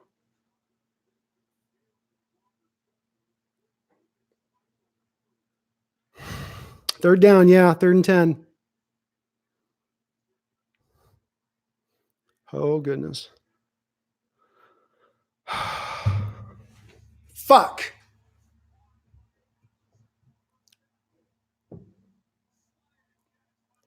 Damn it. God, you had him in 3rd and long. They brought a blitz, and Wagner just couldn't quite get there. Did he drop that? God, I wish they would show an angle of the fucking screen so you could see what happens. I get so... No, he caught it. It's a catch. That's a catch. Oh, come on, defense. Yeah, they're going to put Adams in the slot like that. They'll put him up, you know. It's not surprising that I'd expect him to do that. This has got to be a run. Yeah. God, if we could just get a turnover here, man. It would be so nice to get a turnover here.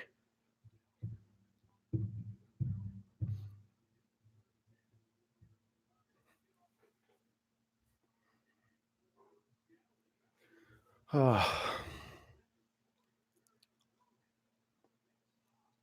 Yeah, he's developing, Don. I mean, he's a safety convert, and this is his year 2 playing cornerback ever, you know. So I think he's a guy that, you know, it's still coming along. There's still development to be had there. Oh, damn it. Klein got fucking...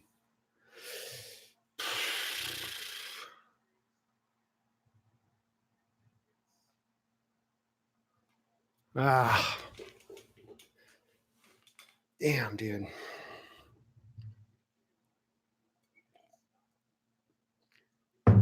Clown got a little fooled there on that. And then he pulled on Devontae. That's the call, but it's going to be on Aaron with the...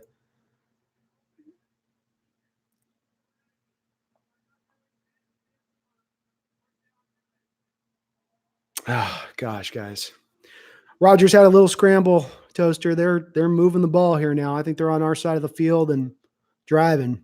Come on, defense, man. You guys just give your offense a chance here, man. They've got it rolling. Give your offense a shot. Had no sacks and no turnovers and really not any quarterback hits. Like, you guys, we need you to make a play.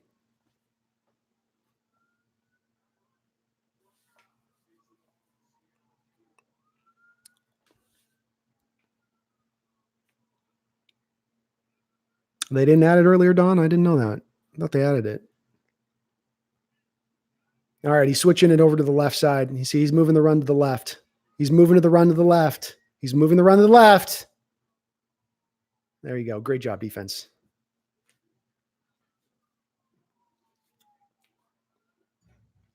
No, we're not at game yet, Toaster.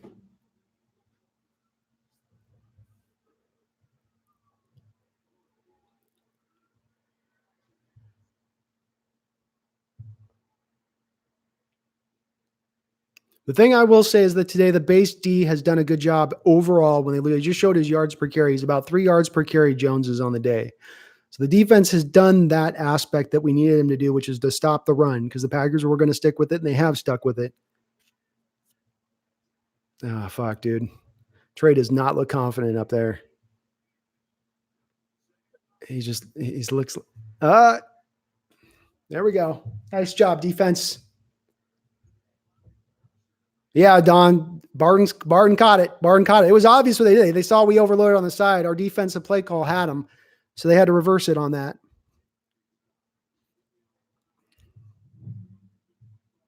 What's up, 7? Monkey. No, we got 3rd and 9. So a long 3rd and 9. They're outside of field goal range. This is it. This is it here, boys. Come on. What's up, Epic? Oh, yes! Yes!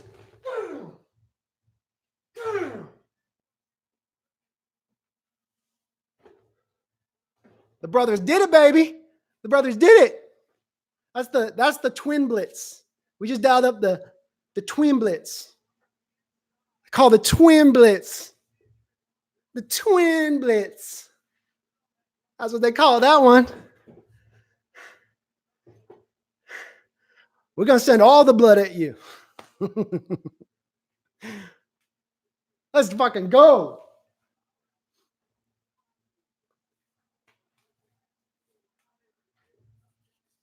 Woo! Huge stop. That is huge. You kept him out of field goal range. You got all the time in the world to run the full complement of your offense. 3 timeouts. If anything, you're going to need to bleed the clock. So you need to get the touchdown. That's the first thing. Let's go.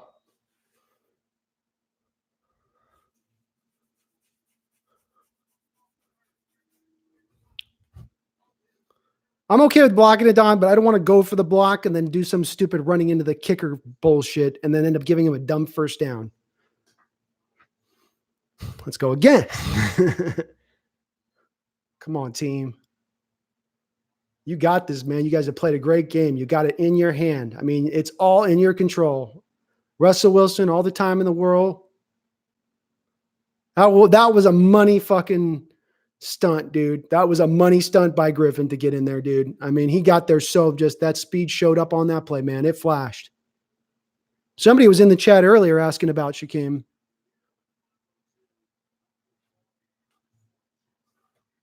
I'll take it. All right. All right. We got this, guy. Come on. We got this. Little toaster, we got the stop. The punt back to us, short punt. We got it about the 22-yard line, 5:39 on the clock, 3 timeouts. We need a touchdown. I'm going to be right back, guys.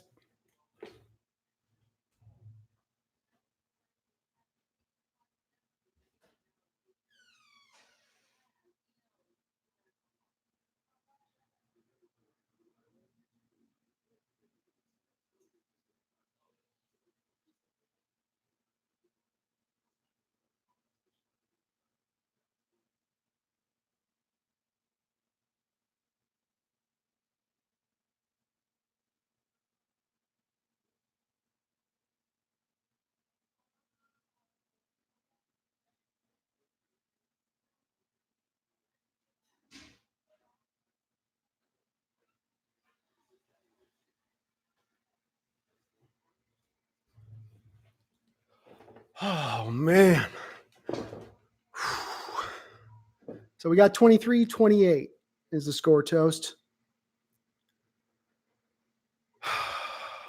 I would like to try it. Lynch and shotgun with Russ. Give Russ 2 plays at the line of scrimmage he can call, one being a pass play, one into the read option, and let him choose at the line of scrimmage based on what he sees at the line. It's probably not quite to 4 down territory because you have so much time on the clock and your timeouts, but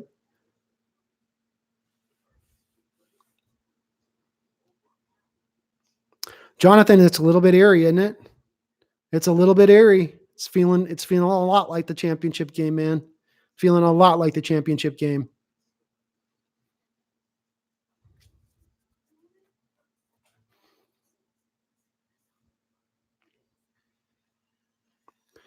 I think I'll be having one way or another. Somebody's having a heart attack, Ben.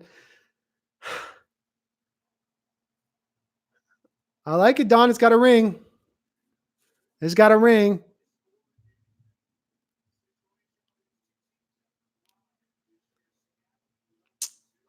I can't believe we got back in this thing, man. Holy shit. I mean, I can believe it, but like, come on, guys.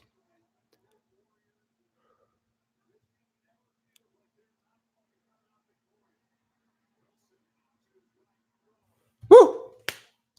Nice completion. Nice completion. Oof. Palms are starting to sweat. Heart is starting to beat a little bit. Ooh.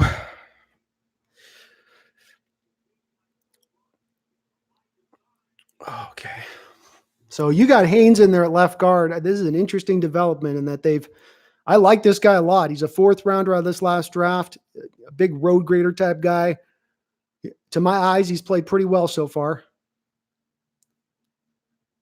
They're going with the blitz now, Russ. See the blitz. It's coming. You know it's coming now. You saw him. He's coming. You got to. Link Turner with the drop. I think, Don, you just got to run it like you run your normal offense. If you leave time, you leave time. The defense has come along. The thing with the Packers that I would wonder in this game is if you have to force them into a situation where they have to throw, are they able to be as, God, that hit you right in the hands, Malik.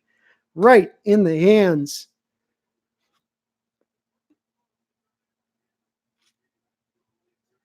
God, why isn't Marshawn in this game? Why do you have Homer in there right now? I don't want Homer in this game right now.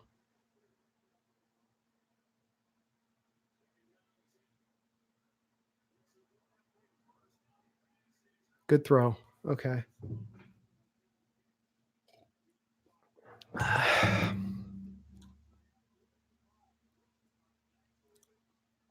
Joey Hunt scares me all the time. Oh, 3rd and 5, man. And I think this is yeah. Come on. Come on. Come on. Come on. Come on. Come on. Come on.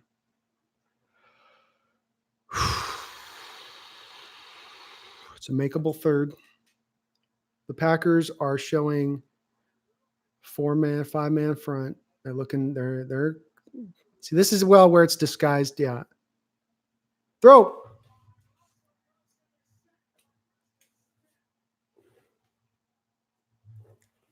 Fuck. The Packers designed it well. It was hard to read where the blitzes were necessarily coming from. Russell tried to take an extra second to read it and see what was happening. But at the end of the day, and you end up with Hollister trying to block Preston Smith on the edge because they're trying to fill in the lanes for the pass protection on the blitz, and the guy didn't come on the blitz instead. You just end up in what you're not trying to end up in there. So I guess you're probably going to punt here and try to trust your defense. Man, we need Dixon to boom a 60-yarder here like nobody's business. I just need this to be.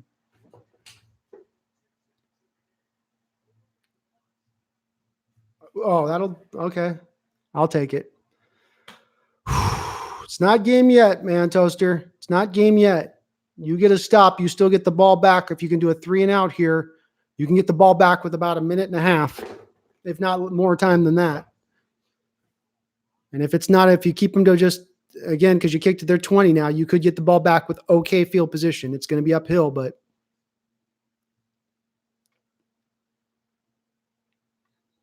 we haven't lost yet, Epic. Jonathan, the drop was huge. Malik's got to make that catch there. Like, you got to make that catch.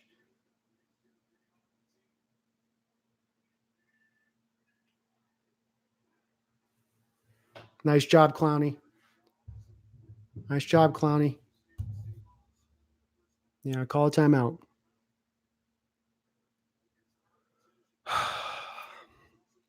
Well, and that's where I do come to some people saying that, I do like our receiving core, but I would add that if there is a way to get a 3rd receiver in here, and you're seeing some of these receivers now, especially if they're maybe problem children, you can pick them up for a better deal here. Yeah, Don, I don't think that they pass the ball either. I think that they're going to trust their defense. I mean, I can't say that. He would trust Aaron Rodgers. I bet he will, and especially if it's on 3rd down. I can even see them doing it here.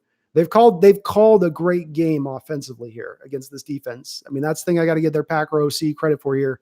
It's been balanced. It's been varied. It's been unpredictable. And it would be just in line with them to try to go off of like play action here and try to do something like that. I don't think they will, but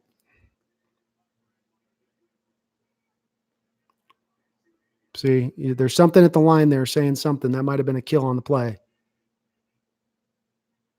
Yeah.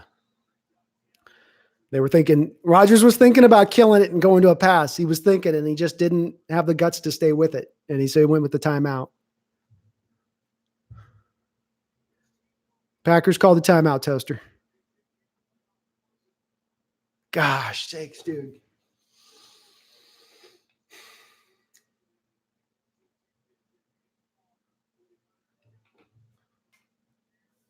Yeah, it's a first or no, man. It's not a first down. No, it's second and 8 right now. They call the timeout on second down. Come on, defense. Dude, this is season right here, guys. Not a first down yet, bro. Just a second and 8.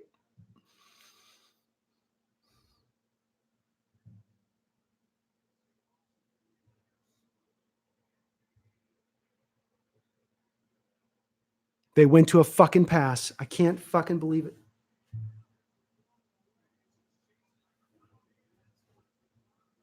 I told you guys, they might be crazy enough to do it. They might be crazy enough to stop the clock. Hands to the face, not called. Hands to the face on Clowney, not called. And I told you that I'm sure Aaron went over there and like, oh, they're playing run. We got to go to pass, man. We got to go to pass. Now they're going to go back to pass again. Good. Umati's out there but you got Adams locked in on Amati. That's the tough matchup, man. Oh, fuck. Fuck.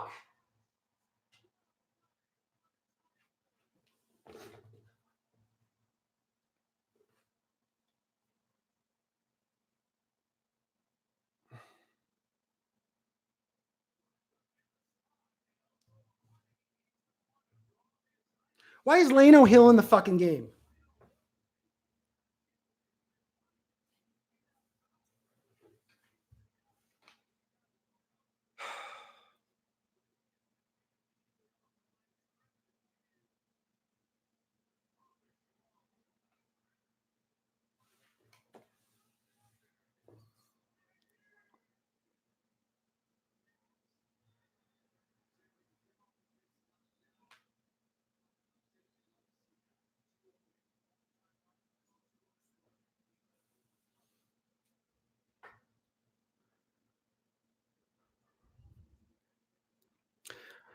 Because, Don, they don't move their cornerbacks around in this defense, much like Richard Sherman stayed on the right side of the field at all times when he was here. Shaquille is the same way. They keep their guy out there on that outside. The Packers know this. That's why they're putting Adams into the slot in that moment, attacking Ugo Amati. Fuck.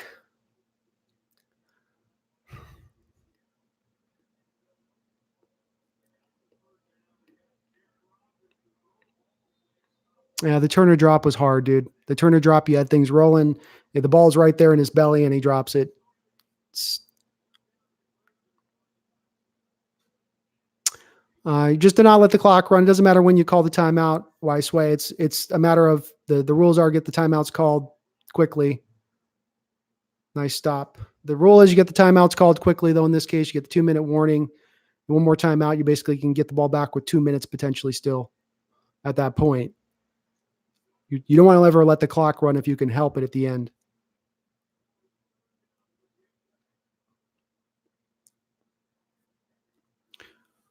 Well, it's third down. You get a stop, and here's where Green Bay has got to decide what they're going to do, because if they try to throw, you could potentially still have a timeout now in under 2 minutes. Granted, you're going to have to drive the length of the football field, but just for a historical perspective on this, John Elway back in 1988 was at the half-yard line with no timeouts and about 1:37 left on the clock, and he drove them down to win that game. So, there's been a precedent for it in the past. There's still time in this game, but we got to get this stop now. There's no more fucking around. They got to get their head, Maybe the Packers will make it easy on us and they'll just go to the run game and we can just get the run stop and then see what happens at that point. They're not in field goal range though, Epic. They're at the 45-yard line, 46-yard line or so. And if even if they get a completion into the 37 and it's a 4th down, I would be shocked to see them bring out the field goal kicker with this cold of conditions. The ball just doesn't tend to travel that far. And a field goal, yeah, that's right. A field goal doesn't win it. So it's just doing the field goal. When I think they would probably go to a punt and try to put us in a position to have to operate out of from inside the 5-yard line and hopefully get a good down. That's probably the route they would go. Well, that's why I'm hoping here we actually just get a run and not a pass, because right now it seems like they're able to kind of throw on us if they need to throw. If they need a completion, they can get one. Yeah, we got a chance still, man. Like I said, that Elway game was real. They had no timeouts. They got right up the football field. And you got a guy like Russell. He can get it up there very fast. We've seen it in the past. You don't have a lot of room for error, but it's 3rd down right now, Toaster. 3rd down in, I think, 7 or 8. Well, Exotic, if you go back in this game and if it does come down to the loss, it's going to come down to like those early touchdowns you gave up. They held in strong at the end. That was awesome. But, you need the defense. The way this defense is designed is that it really can only allow field goals. It really can. It's just the way it's built. It starts allowing too many touchdowns and it's just an issue. Sean, I don't either. I don't know why Leno was out there. Marquise Blair has played great when he's been out there. I don't know what he was doing out there in any shape or form. I don't get it. They have a love affair with Leno Hill and they have a love affair with Tedrick Thompson. All right, here we go. 3rd down. Come on, Aaron. And they're bringing a full house blitz. Fucking beautiful. Fucking so stupid. Why do you bring a blitz?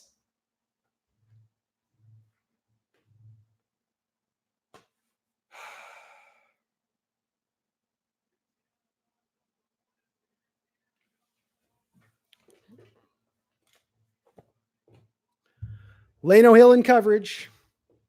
I guess Leno Hill's amazing. He must be the best practice player of all fucking time. He must just light it up. Him and Tedrick Thompson are ball hawkers, picking every fucking thing off because they bring him into the game and they don't put Marquise Blair, your 2nd round pick, in the game. Said you're going to put a fucking 3rd round pick who's done jack shit and leave him in your biggest moment of the game.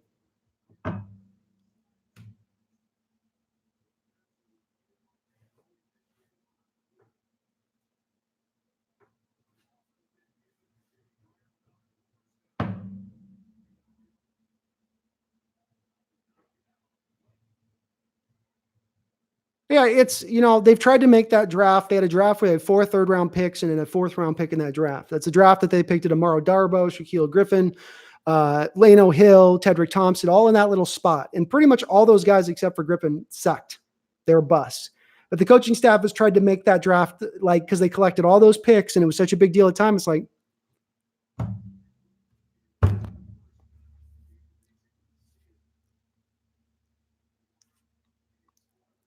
I don't understand why you draw a blitz there. I really don't. You've not gotten home at all except for that stunt. That wasn't a blitz. You stunted and brought a corner off the, I guess it was a blitz. You brought a corner off the edge at that time, but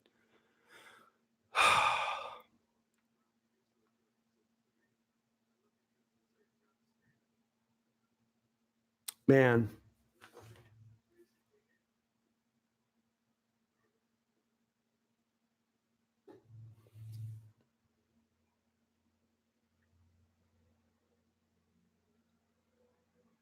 Why can they not show an angle that shows you? It's always this it looks like a 90s video with its pixelation and shit. So his elbow's down right there. I can't.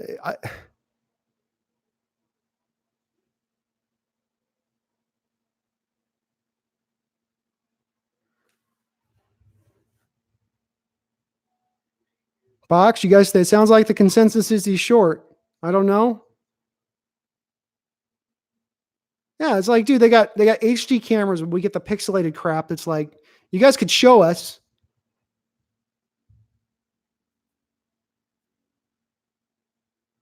Blair is inactive, injured. How the fuck did he get injured? Yeah, he's down. His helmet. You can see it on the line with this helmet. His helmet is the only thing that's. Well, you call it, Don.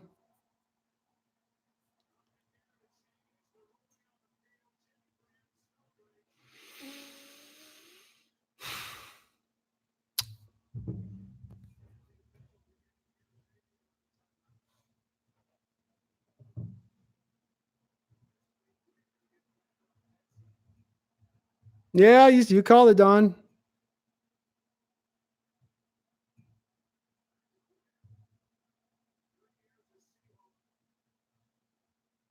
I mean, his elbow's down on the front side, it looks like to me.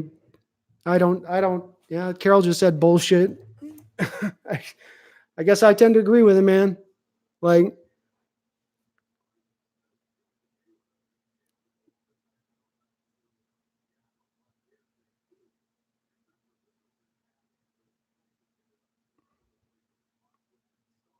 it does suck with the referees, man, when it is. But I will say it's a piss poor defensive call as well. You're bringing a blitz. Clowney's on some delayed blitz where he doesn't come off. Somehow you're in a blitz package where Clowney doesn't come off the line of scrimmage at the snap, but stands up for about 2.5 seconds doing nothing, then decides to then pass rush. Fucking brilliant. Absolutely just brilliant fucking design.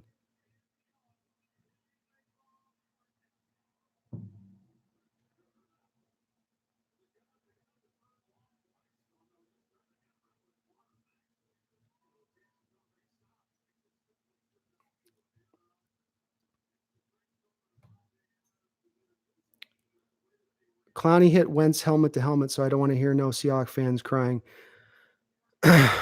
Helmet to helmet hits aren't going to be called on tackles like that, Sway. Helmet to helmet is on collisions, not tackles.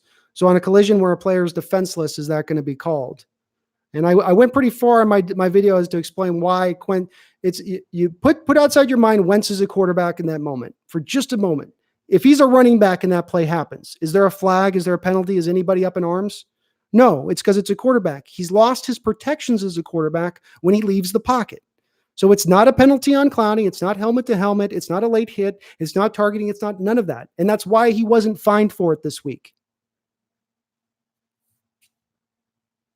Yeah, we beat ourselves in this, Sean. The defense came out and put the offense behind the ball. We got down by points, which you're on the road. It's really hard to do that. It's a lot to ask your team to have to come back like that. We saw that a couple years ago in Carolina, right? This played out very similarly to the Carolina Panther game from 2015. You get down by 21 points, they just get right out ahead of you, and then they can just kind of lean on you throughout the whole rest of the game, and you have to make play after play to get back into it. And the things that hurt us this year eventually bit us in the ass in this game. That's the bottom line, Look, the refs weren't great in this game, but the refs are not the reason we lost this game.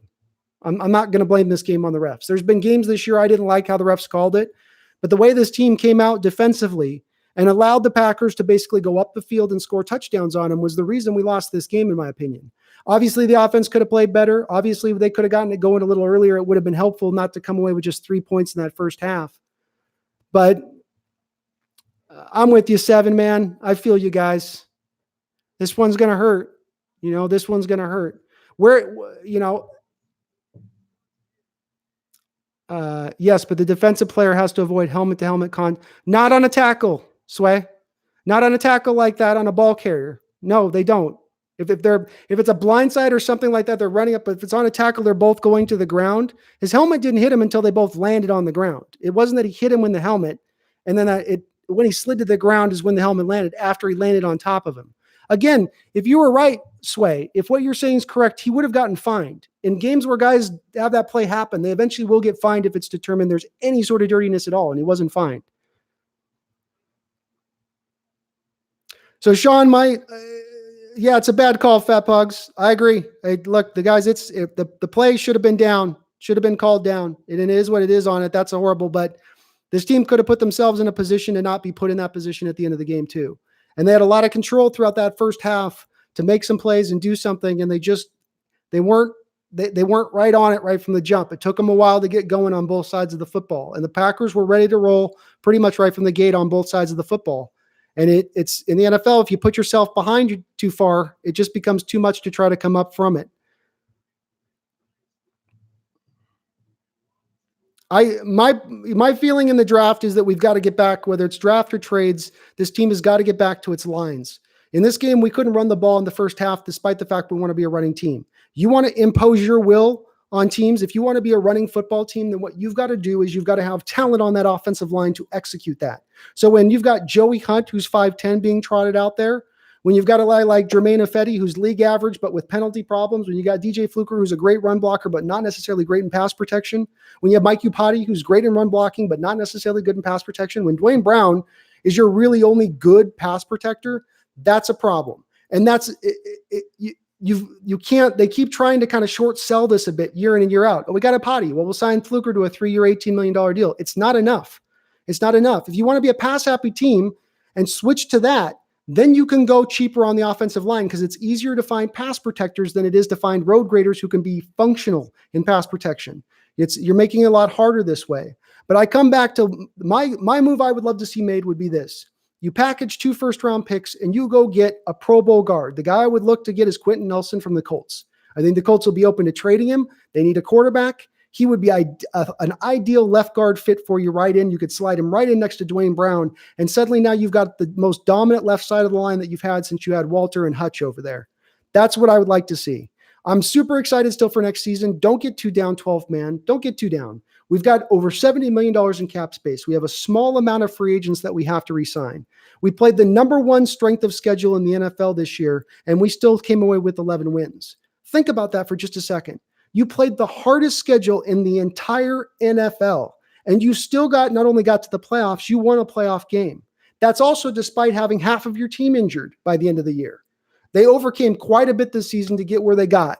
And I'm not trying to say take whatever in a loss or whatever. This sucks and it's going to hurt. And there's a lot of work that they need to do if they hope to get to the Super Bowl. But we're close. We're closer than we're further away. And if they make some adjustments, especially schematically, we can get back there. But if we keep doing the same thing, if they keep deciding that they're just going to hammer it and run the ball while not having a great offensive line, or we're going to try to defensively stay in base and or try to pass rush and not be effective, or not have good enough pass rushers to get there in base, you'll see the same results we've seen for probably the last 3 years at times, being we can't seem to really pass protect. We pass protected really well in this game. I don't know how you guys thought, but I felt like we pass protected pretty darn well. It just we couldn't open up running lanes, but is what it is, Yeah, the Turner drop was huge. The Turner drop was huge, man. Funky Monkey, I would love to. I wouldn't mind. Here's the thing with the running back, and I have an issue with running back, and Carroll loves to go and try to get these running backs. The problem is that you can go get the 6th, 7th round guys that are really good, right? Like you got the Matt Breidas and the Phillip Lindsays and the Chris Carsons. There's a plethora of 6th and 7th round running backs that may not be the top end dudes, but they're not that far off from the top end dudes. So why spend value that it would take to get Henry, where you're going to have to get up a 1st round pick plus more probably to bring in a guy who you're also going to have to pay. Let's remember that too. Henry's due to get a nice big contract now. How has that worked out for teams that have paid running backs? How's that worked out with Todd Gurley? How's that worked out with Ezekiel Elliott out there in Dallas? You don't want to pay running backs. So I hope that they don't go out and trade for a Henry. I don't think that that's the move to make. Where you need to go is you need to go offensive line and defensive line. Thanks for staying in, Epic. Thanks for going ham. I appreciate you jumping in on the comments, man. Yeah, Alexa, I think the Niners are going to beat this Green Bay team. That Niner team is so healthy, and they have so much going in their favor right now. It's hard to see a Packer team that obviously has its share of flaws being able to somehow take care of business down there. I think I would, maybe you're right, Don, but I think I would give the Niners are the better team. I've watched both those teams play, and the Niners are more well put together and ready to go. So I wouldn't be surprised if it was them. It was a great game, Toaster. We held in there. What's up, Master? It was a great game, man. We had a chance there at the end. That's all you can hope for. You don't want to see a blowout. Just give us a chance. See, and again, I think safety is going to be okay. I think you've got Bradley McDougall and Quandre Diggs back there, and then you have Marquise Blair as a developmental guy that we haven't even had a chance to really see what he can be yet. I mean, the one game Marquise Blair played in against the Baltimore Ravens this year, he was the top-rated defensive player for us on the field that day by Pro Football Focus, which is not the end-all be-all. I get that. They're not. It's an analytic thing, and there's a lot of people that say it's a little bit too subjective for them. But the bottom line is he played pretty damn well to get up at that point and to be rated that well in the Ravens game. Did the kid get another start after that point? No, that was it. And it's my wonder, it's like you love the guy enough to draft him in the 2nd round, but then you don't love him enough to really trot him out there and let him see what he can do. I mean, he was a playmaker out there when he went out there, it seemed like to me. He made some pretty stout plays at times.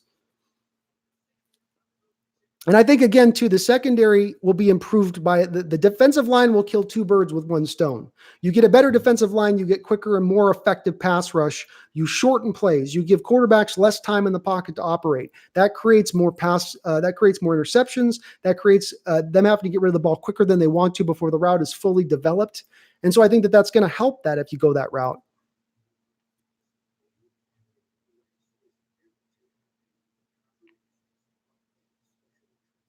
Yeah, this was not a ref game in our favor. I wouldn't say it was the difference in the game, but they definitely were leaning in the favor of the Packers. Got a lot of benefits of calls, and it's sometimes not just the calls that are called; it's the calls that are not called. A holding penalty on our defensive player early on doesn't get called. A blow to the head on Clowney doesn't get called. Helmet to helmet hit between Lockett and the defender, who literally goes down and starts clutching his head afterwards, doesn't get called. It's one of those things you go, okay, it does bother you a little bit. So Chris, I think Flowers gets beat up a little bit at certain times. And I think that people have to keep in mind this with Griffin's ascent and him playing at almost a Pro Bowl level this year. That means that quarterbacks are going to start targeting that left side more. And Flowers had a couple of interceptions and at times he looked good, but we can't forget with this guy. He's a safety convert. This guy played safety in college. This is only his second year playing cornerback.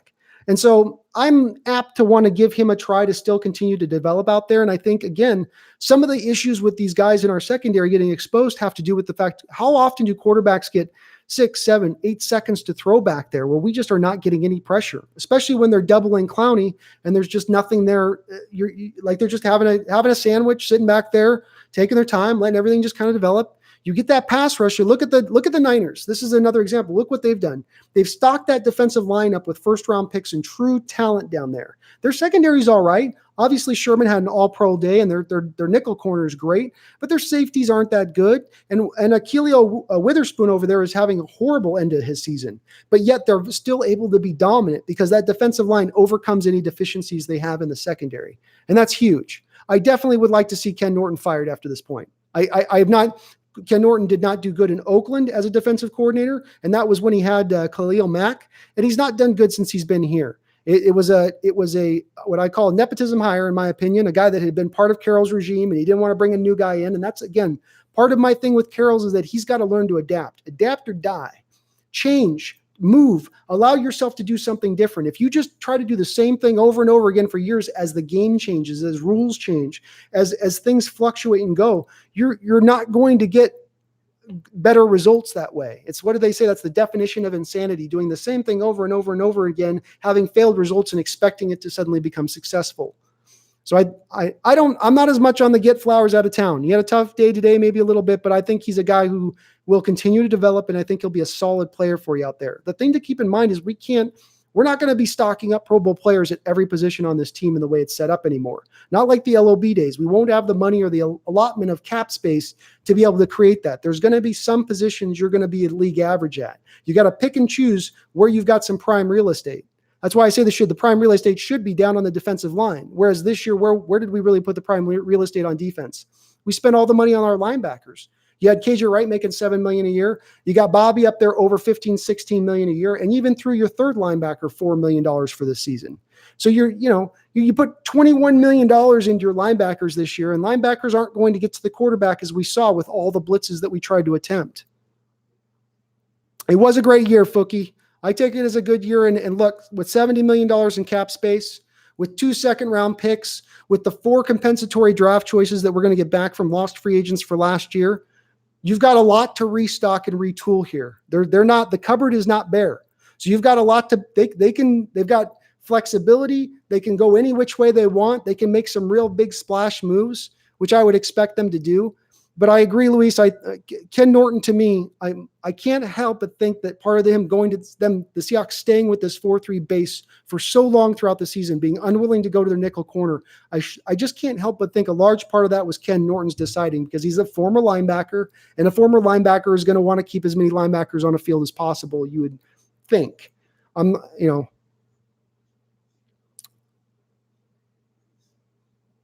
Who's Ray? Seahawks one-hit wonder, never a dynasty. All right, Ray. We're not a dynasty. Okay.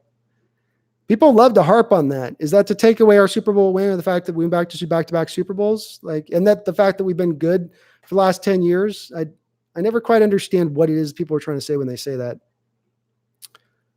You thought Marshawn Lynch was a joke this year? To my eyes, go Hawks, it looked like there wasn't many holes being opened up on an offensive line. And this would be backed up by the fact that Travis Homer wasn't getting any yards either when he was getting carries. You went into this, you had Phil Haynes at left guard, Joey Hunt, who was getting absolutely bent in half play after play after play. I don't think we ever saw the development from Offetti that the coaching staff had hoped they would see. Dwayne Brown was playing on this hobbled with what, he just coming off knee surgery. And I think DJ Fluker is really your only kind of plus offensive lineman down there on that line coming into this game. Wilson collapsed in the last 5 games. Well, Wilson didn't play as good as he played at the start of the year. What's your prob? That's for certain. He definitely fell off a little bit as the year went along, and I'll give you, you're not wrong there. I will say, I don't think Wilson was the problem in this game today. He didn't throw an interception. He made the most of his attempts. He ran when he had to. He wasn't sliding. He was going for every last yard. I wouldn't put this loss on him. He played well enough for this team to win today. If the defense shows it all up at all in that first half, you're looking at maybe potentially a win here. So Wade Phillips, I like Wade Phillips a lot.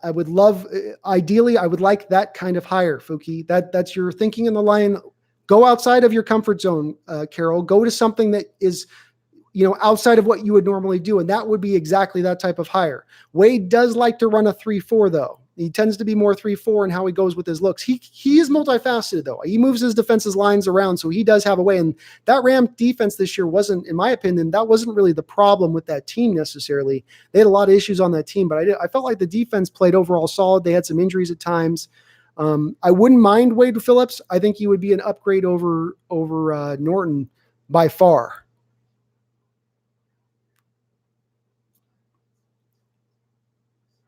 I believe, Brandon. I believe. I am not on favor saying this is a Super Bowl contending team moving into next year.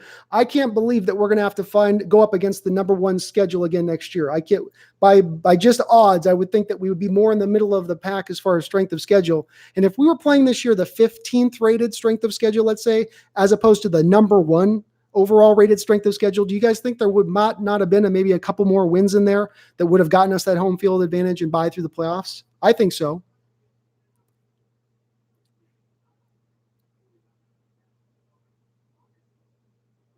Yeah, the injury to Carson and the injury to Penny were huge, and they shouldn't be understated. Those are guys that at the time you had just starting to really get rolling, both of them, and it was a great dynamic punch. This is again why I don't want to see them go after Derrick Henry for a trade. Your running back situation is fine. The running backs get beat up on this team a little bit. That happens every year, and that's why you need a deep stable of running backs at all time. But I don't think running back is the problem.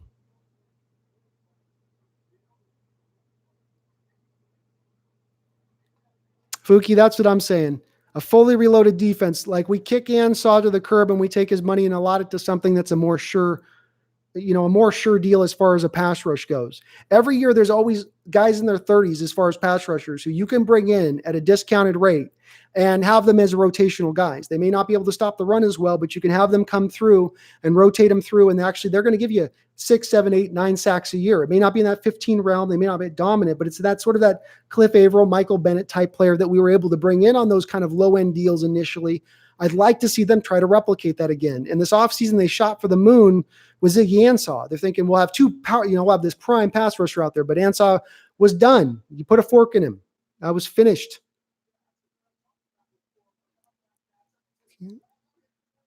So Keith, you think this was on Russell today? Like, do you think this was he was the reason they lost? Chris, if I'm looking at the number 1 position they need to reload for me is I need pass rushers in here. When I look at the San Francisco 49ers and what has helped their ascent more than anything else, obviously, Garoppolo being in there and steadying the ship a little bit has been beneficial. But at the end of the day, the number 1 thing for them is the fact that they really invested in that defensive line. Now, they sucked like shit for a few years so that they could accumulate first top 5 pick after top 5 pick, right? It's DeForest Buckner, Eric Armstead, Bosa. And we're not going to be able to do that same kind of deal. So we're going to have to get a lot more creative to replicate it. But I would like to see them replicate it because I think it's going to, number 1, make us more dynamic defensively. You'll get more turnovers, but it'll make our secondary look better as well. And so it's the 2 birds with 1 stone way of attacking it. which I think would be more the best way here.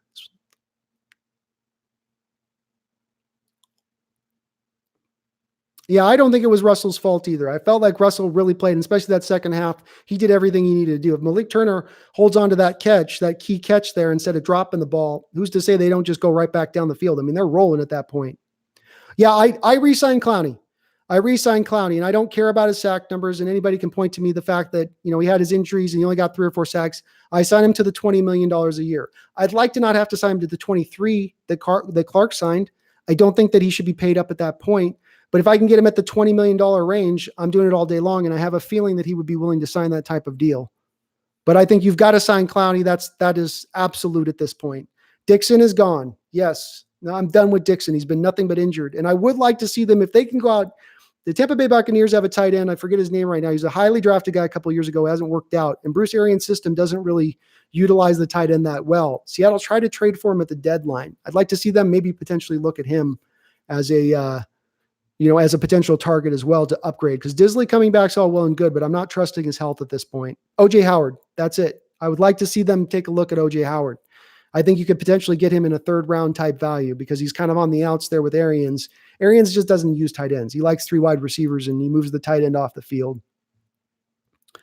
So, but yeah, Clowney has been great. To my eyes, look, and again, remember with Clowney in those games where he's disappeared, how many of those times was he being double and triple teamed? I've seen multiple replays in games this year of him getting triple teamed at times. That's how bad the defensive line played around him. His guys were getting singled up at all times and nobody was getting to the quarterback. There was a stat that was showing that we hadn't even drawn an offensive holding penalty in like 6 games, the last 6 games of the year. That means your guys weren't even threatening offensive linemen to where they had to hold on to you and pull you to the ground. So you've got to upgrade the defensive line this offseason. It's got to be where the priority is. Yeah, Procise is done. No more of these injury-prone motherfuckers. It's time to kick that to the shelf. It's time, this hoping on your guys that you drafted and building all within on the draft, and we're just trust our drafted guys, the Lano Hills, the Tedrick Thompsons, the guys that obviously have not, they're puppies that haven't bit. They haven't gone out and showed you anything. I don't know why they have such trust in these guys. I'm not sold on Jaron Reed either, especially when you're talking about a guy who is looking to be paid over $15 million a year. You want to be a defensive tackle in this league and be paid over $15 million a year, then you need to be having 10 sacks year in and year out. There can't be any suspensions. You got to be playing pretty healthy. And this year, he had the high ankle sprain, which I think definitely affected his health. He played all right, but he played a lot closer to the first 2 years when he was here as opposed to last year when he was really dominant from that 3 tech. So I would franchise tag him if I'm them. I'm going with, I re-signed Clowney, I franchise tag Jaron Reed. You will still be left after that point with releasing the Dixons and whatnot with around, let's call it around probably about $50 million or so to then go out and spend out on the open market. And that's with being able at that point, I'd like to see him make a trade. You got the 2 second-round picks, 1st-round pick. Let's like we have in the past. I know the Graham deal didn't work out, and I know the Harvin deal didn't work out, but I really like that aggressiveness. Go out there and try to do something to shoot for the moon as opposed to just, well, we'll develop these 3rd-rounders and we'll just keep accumulating 5 3rd-round picks every year and try to, well, just one of these guys will pop. We'll just, the more picks you collect, the more chance you have of it popping. I hate that thought process at times. I really do. Yep, I agree. That's it. Defensive line and offensive line are the 2 places I concentrate if I'm Seattle. That is where I go with it. You need to get both upgraded. You could attack either one that they attack. I want them to attack. Obviously, you re-sign Clown. You got Jaron back. Rasheem Green's going to continue to develop as well. So you've got something to work with there.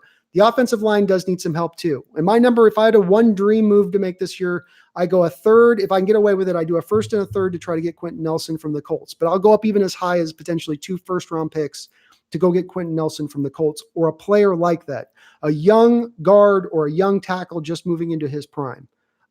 We've got to start building this up around Russell. We can't have him getting smacked around every single year like we have for the past 3 years. The Dolphins are in good shape, man. Spiritual Soldier 7. Dolphins are in great shape. I like the moves they made with getting all those draft picks and tanking. And like, if you're going to go all in on rebuild, go all in on rebuild. Don't halfway it. That's my thing here that I'm talking about with the Hawks, right? If you're going all in now, you've got Russell Wilson in his prime for only a short couple of years. Then he's going to slow down. Then he's going to wear out. That's what's happened to these Breeze and Brett, all these Breeze and Rodgers and even Brady. As they get into the late 30s, yeah, they can play. They can play into the early 40s and they can still be effective, sure. But the tendency you also see with these guys is they wear down. The injuries can come up. And that's what we will see with Russell, especially with all the tread that he's had taken off his tires. The time is now to start protecting the guy. The time is now to start giving him a chance to be fully, not just have these free rushers coming at him all the time because you guys can't just basically block. Thanks, Spiritual. I think your Dolphins team is in the right direction, man. The future is bright for them. I like how they moved and what they did, and they're going to have a great quarterback in there. I mean, they're going to have their pick of the litter. They just got to stay in the pocket of it and keep trusting that process because it's going to take a little longer with the way they're doing it. I'd like to believe he gets fired, Super Dog, but Pete Carroll just doesn't show a lot of willingness to change. I mean, how many of us were wanting Darrell Bevell out of here before he finally got left shown the door, right? A lot of us were just begging for that to happen, but he took another year or two. And I feel like though he did let Richard go pretty quick, I have to feel like with Norton, because of the amount of history he has with them and how many years and how many wins they have, that they're just going to go, okay, we'll make this tweak here and we'll make that tweak there. But man, I would like to see it. I really would. Honestly, I would like to see, and they're not going to do it, but I'd like to see a different offensive coordinator in here as well. And I know Carroll's not going to do it, but it's internet. I agree 100%. You got guys in San Francisco that, again, our offense makes it hard on our quarterback. It does. It asks him to perform miracles on a gamely basis. And wouldn't it be nice to maybe not have to do that as much? Wouldn't it be nice to be able to have those miracles come through rather than relying on them, being able to have them come through within the flow of everything else working, being that there's easy plays to be had? Look at that 49er offense and the way it runs with the motions and stuff. It creates easy completions. And we just don't do the same necessarily with this team. Everything seems to be really uphill and hard all the time. Yeah, thank you, Marshawn. I 100% agree.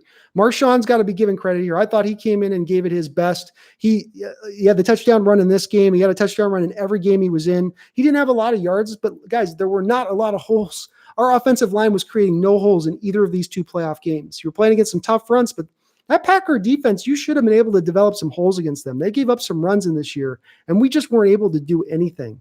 I mean, nothing at all. It was really rough at times. What's up, Armari and JP? Yeah, Sean, I don't want Russell's path to follow the same thing as Drew Brees' either. And it gets a little leery when Russell, of course, says Drew is his, kind of hero playing when he was growing up. That's the guy he looked at. And you really hope that but here's the thing that Indianapolis, New Orleans did do for Brees is they did what I'm trying to talk about us doing. Andrews Pete, Terry Armstead, right? They brought Max Unger when that trade with Jimmy Graham. They took steps to do what I'm talking about doing, which is building the offensive line up and protecting your quarterback, giving him the time to operate back there. Whereas right now, they're building this team to have run blockers first. And if you can pass protect, then that's good too. But you need to be able to run block. And that's where you've got to change your thought process, Pete. You got to go off of that a little bit. Get out of your mindset with that. It's causing you harm to stay on this trek. You're doing the same thing over and over again, Cap space for the reps. Yeah, maybe so. Go Hawks. Yeah, Fuki, I think that Russell can still be good even at 10 years. With the way the quarterbacks can play, I think he can still be great in that era. But you've got to build a team right around him, man. And thanks, Chris Crane. But you got to build the game around. You got to build the team around him properly. And for the last 3 years, they've really been relying on him scrambling around and making magic too often, really too often. We've been lucky he hasn't been injured. Look at the quarterbacks around this league and how often they're getting injured. You got quarterbacks getting injured multiple times in one season who run less than Russell runs. And while he's really good about protecting himself, again, these hits are going to accumulate. An injury will come eventually. You can only keep rolling those dice for so long, and you eventually do crap out. In JP, I would love it if they did. I would love it if they went out and kept Marshawn here. I think he still has some football left. If Frank Gore can go out there and play for 20 freaking years, Marshawn Lynch can go out there and play for some years as well. I don't think that it's likely to happen, but right now, the one thing they do need to do, and we've seen it as well, we seem to lose running backs throughout our season every year for the last 5 years. Everybody's getting beaten up because we run the ball so much and there's so many carries. We need as many and as deep a running back core as we can possibly build up, especially with two of our top two running backs coming off major injury.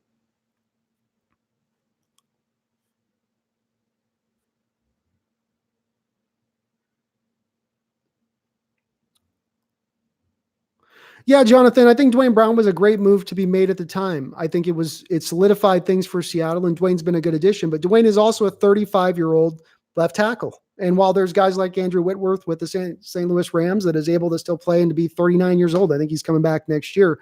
Maybe Dwayne is that type of guy. But what did we see out of Dwayne this year? He was this close this year, this far away from a torn bicep, played through it. Then he's got knee surgery, trying to play through that. This is what happens with those guys as they get older, is they're going to get less healthy. Now, we got George Fant, who I think is still under club control, and he's a functional left tackle for you out there. He's not an impactful guy, but he can at least, I think, maybe hang in there for it. No, Timing Bigfoot, hey, what's going up? Welcome to the chat. I don't think we should trade for a wide receiver. And the reason is I think we're good enough at wide receiver, and I think you can go out in free agency and maybe even get a low-end guy that you could bring in as that third guy. Keep Josh in if he gets off of suspension, Josh Gordon. And I think the development of DK and Lockett in with what the guys we have is enough. And again, I think that if you're going to continue to be a run-heavy team and you're going to want to trot out the 2 tight end sets or the 3 tight end sets, then go get another great tight end as opposed to another great wide receiver, because that's what you're trying to stay in more often than not.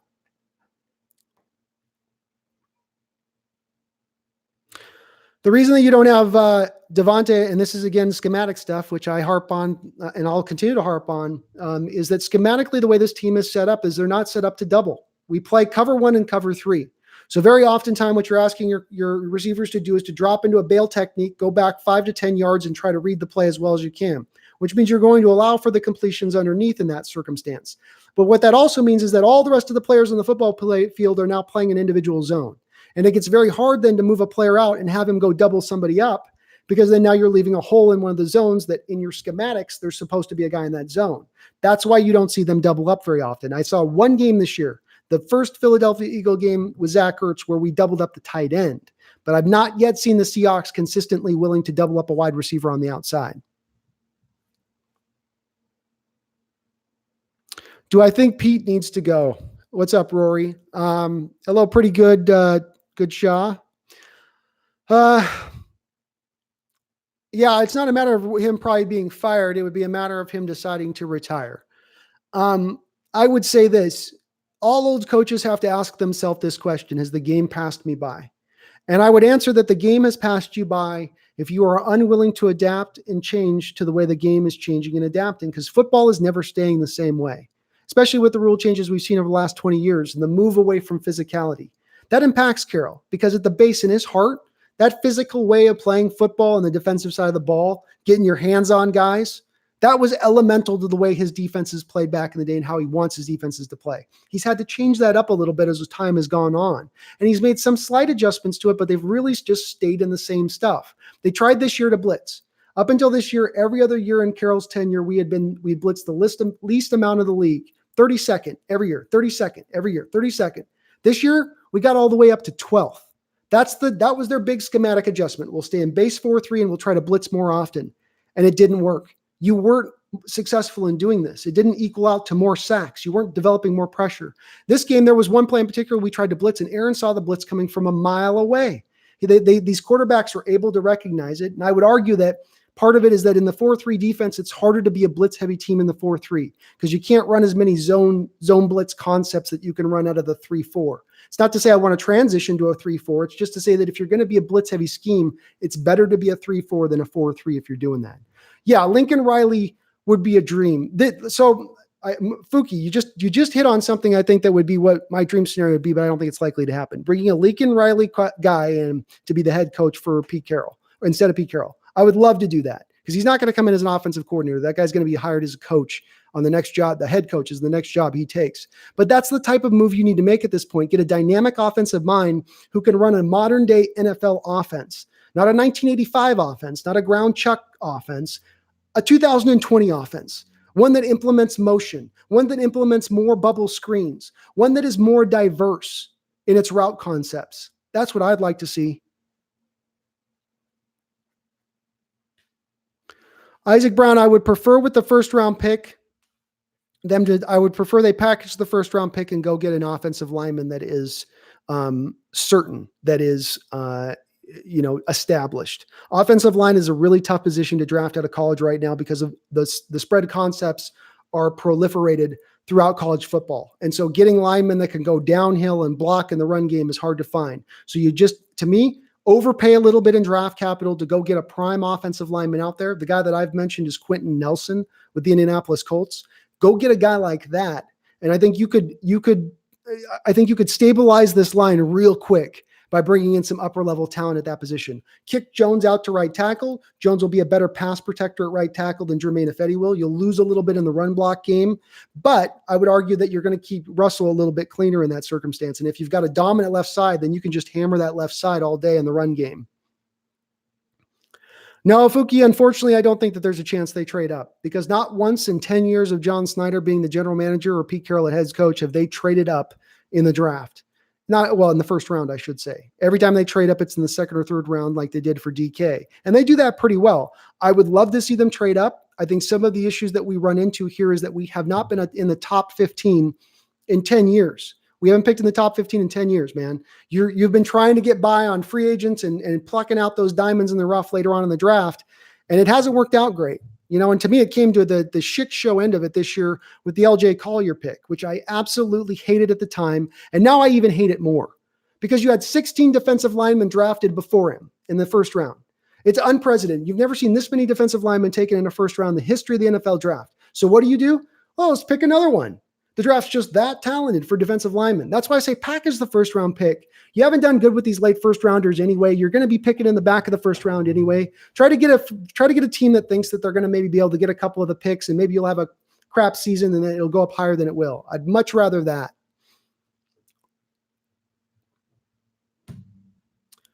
Guys Gaming, what's up? No, I don't think Russell runs back too much. I think the pass protection sucks shit. And I think that when you cannot pass protect and you struggle with that, as the Seahawks did this year at times, they were good at times, and then there was times where it was just horrible. When it went bad, when it went sideways, it really went sideways. But I think that if you get the pass protection more consistent, Russell's not going to get his happy feet as often. That's the thing about it too, is we expect him to be a miracle worker back there and be under all this pressure and to pull out all of these magical plays. But the thing is with it is that when you get hit a lot, it speeds your timing up as a quarterback. You get the happy feet. You start feeling pressure that isn't there. It's one of the reasons why I think you got to double back down to getting him set with his offensive line and actually giving him an opportunity to get comfortable back there like some of these quarterbacks can. Yeah, the offensive line at times, with Joey Hunt, every game was good for at least 2 or 3 insta pressures, right? The defensive lineman puts his hand on Joey. Joey falls back and goes rolling, and the defensive lineman goes in to kill Russell. Like, that stuff's going to impact a quarterback after a period of time. He's going to be like, I got a midget at center who's going to get me goddamn killed. I need to run back. Like, that's what happens, Shaquem Griffin is not going to be a starter at any point in time. The best case hope scenario for Shaquem Griffin, in my opinion, at this point, is that you have a situational pass rusher. You have a guy who's going to come in for 15 to 20 snaps a game when you get into third and long situations. And my reasoning behind this is because if there's even an opportunity or chance that you have a team that's got, let's say, 3rd and 5, and they see Shaquem lining up on that side, they're going to run downhill at him all day, because that's 220 pounds going up against 320 pounds. And you're not going to win in that scenario. Even in the pass rush game, Shaquem has troubles at times. If they get their hands on him, it's kind of over with. I'm still intrigued by what he could potentially do as he kind of gets in his third year next year. He can continue to maybe develop, maybe add a little bit more weight. But the guy's he's one-handed, let's face it, out there. And he is going to be a little limited in what he's able to do. Yeah, star receivers I don't think are necessarily where I think you need to go.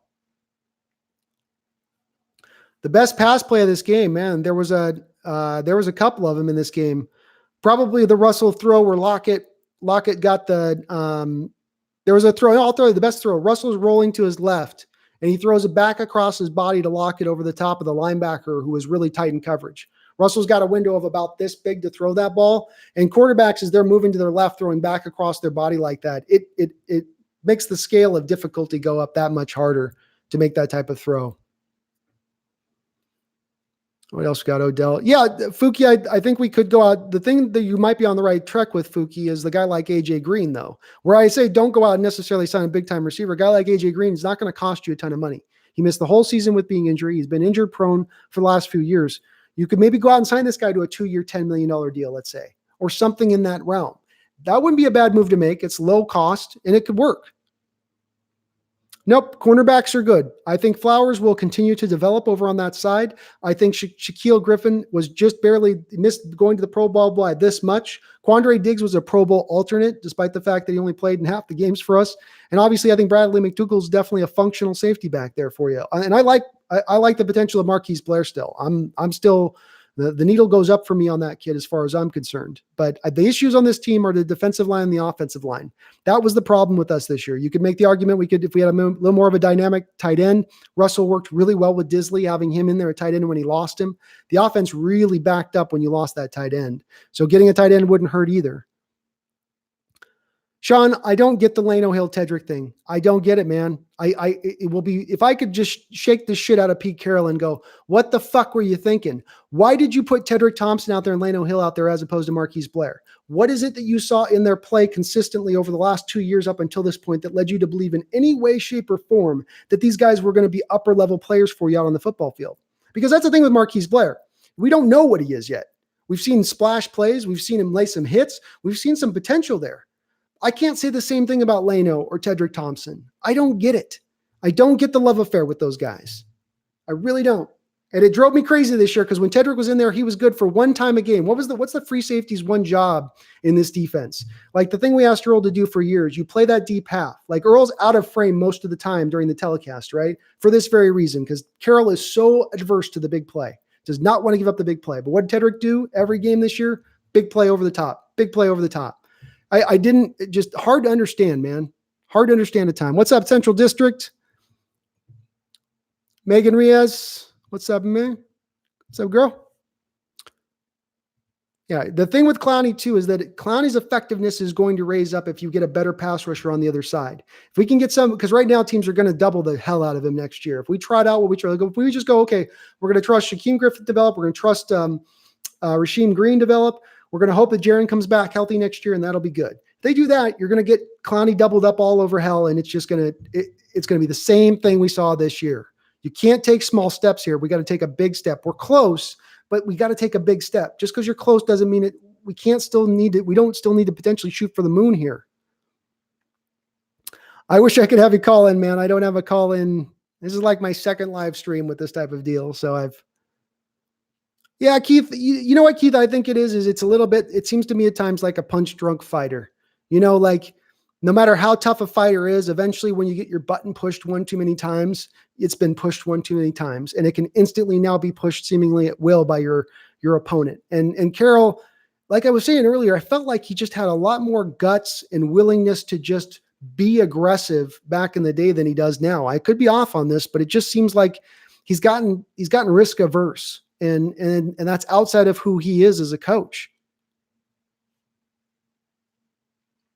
So Chris, here's who I give up for Quentin Nelson. I think my theory on this is that the Indianapolis Colts are going to need to go get a wide receiver. They were too good of a team though this year because they have a very complete football team. They were too good this year to get themselves up in the high draft zone to go get a quarterback. So they need to collect draft picks if they want to do that, unless they want to try to go out in free agency and take Andy Dalton or something, right? They could look at themselves and say, we've got a Super Bowl roster right now. What are we missing? A quarterback. So I think you'd have to I'd like to see them package picks to them for Nelson. I think it would take a first round pick plus to get the job done. Probably like a first and a third would get the job done, but all day long.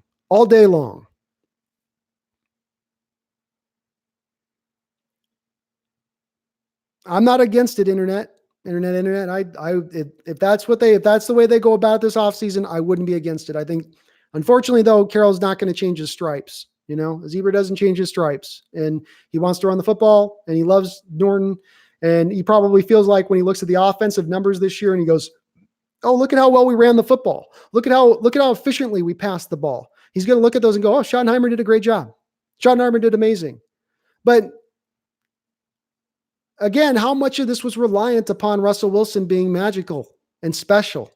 That's not the offensive coordinator doing that. That's Russell doing that. And he can do that with whoever the offensive coordinator is. So why not have an offensive coordinator that actually builds in easy stuff that actually allows, like I was saying earlier in the game, easy completions, stuff that schematically throws the defense off. So where there's a player running wide open, like we see with the 49ers and some of their motion stuff, you're able to replicate some of that.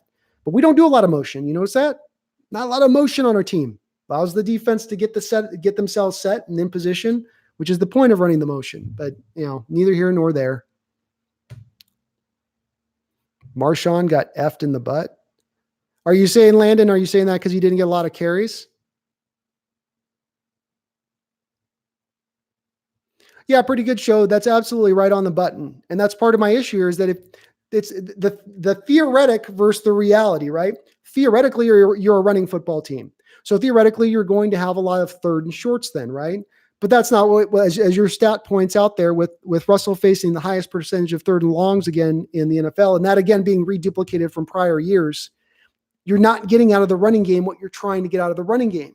This is the thing here. It's like, look, if you're going to be the hot running team, then you need to be in a lot of third and shorts and a lot of third and makeables, but you're not doing that. The schematics are not working on the defensive and offensive side of the ball overall. You're overcoming it through certain things, but it's still not, it's not, in my opinion, not quite working in that respect. Besides Quentin Nelson, here's my other hot take predictor. You guys want to know, here's my hot predictor for you. Let's see. We are going to get Calais Campbell for a 3rd round pick. Write it down.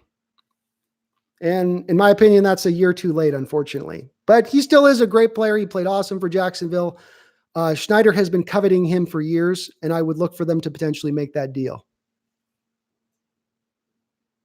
I think the only thing that gets these coaches moved, Mookie, is Carroll deciding to retire, which I don't think he's there. I really don't. I don't think he's even close.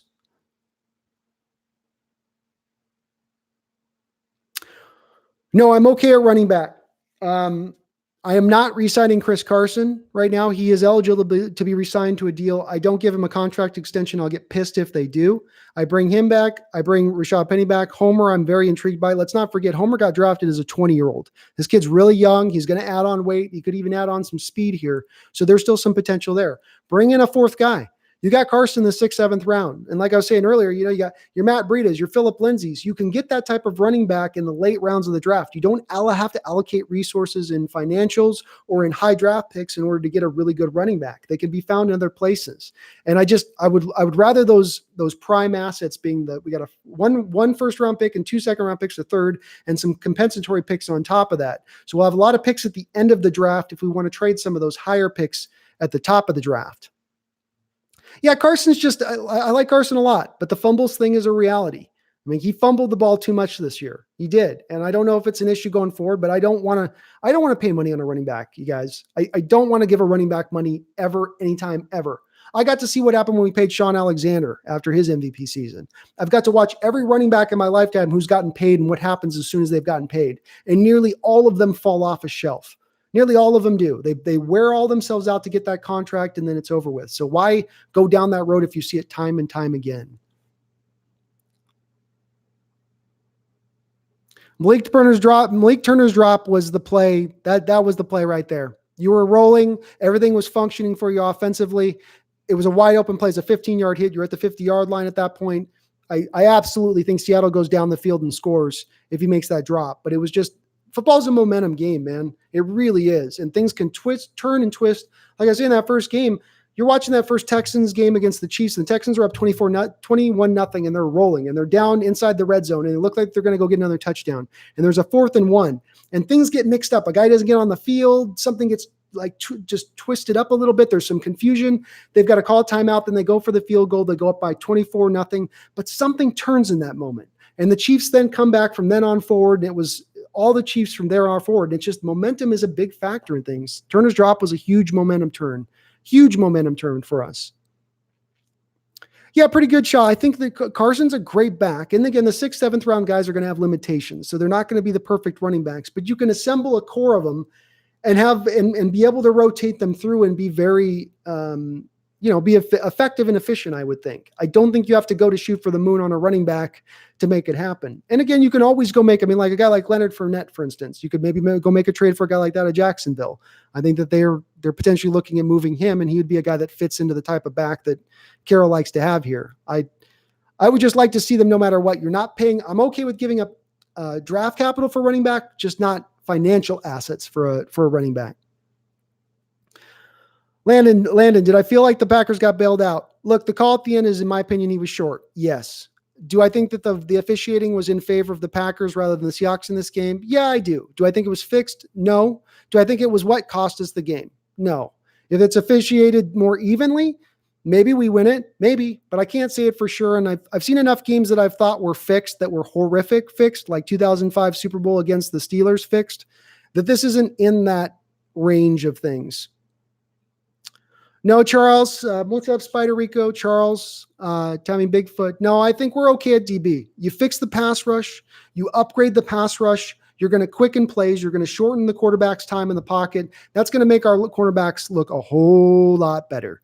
As well, you're not going to have to blitz as much to generate pressure, which is going to mean that you have more guys to then drop into coverage and close those holes down better.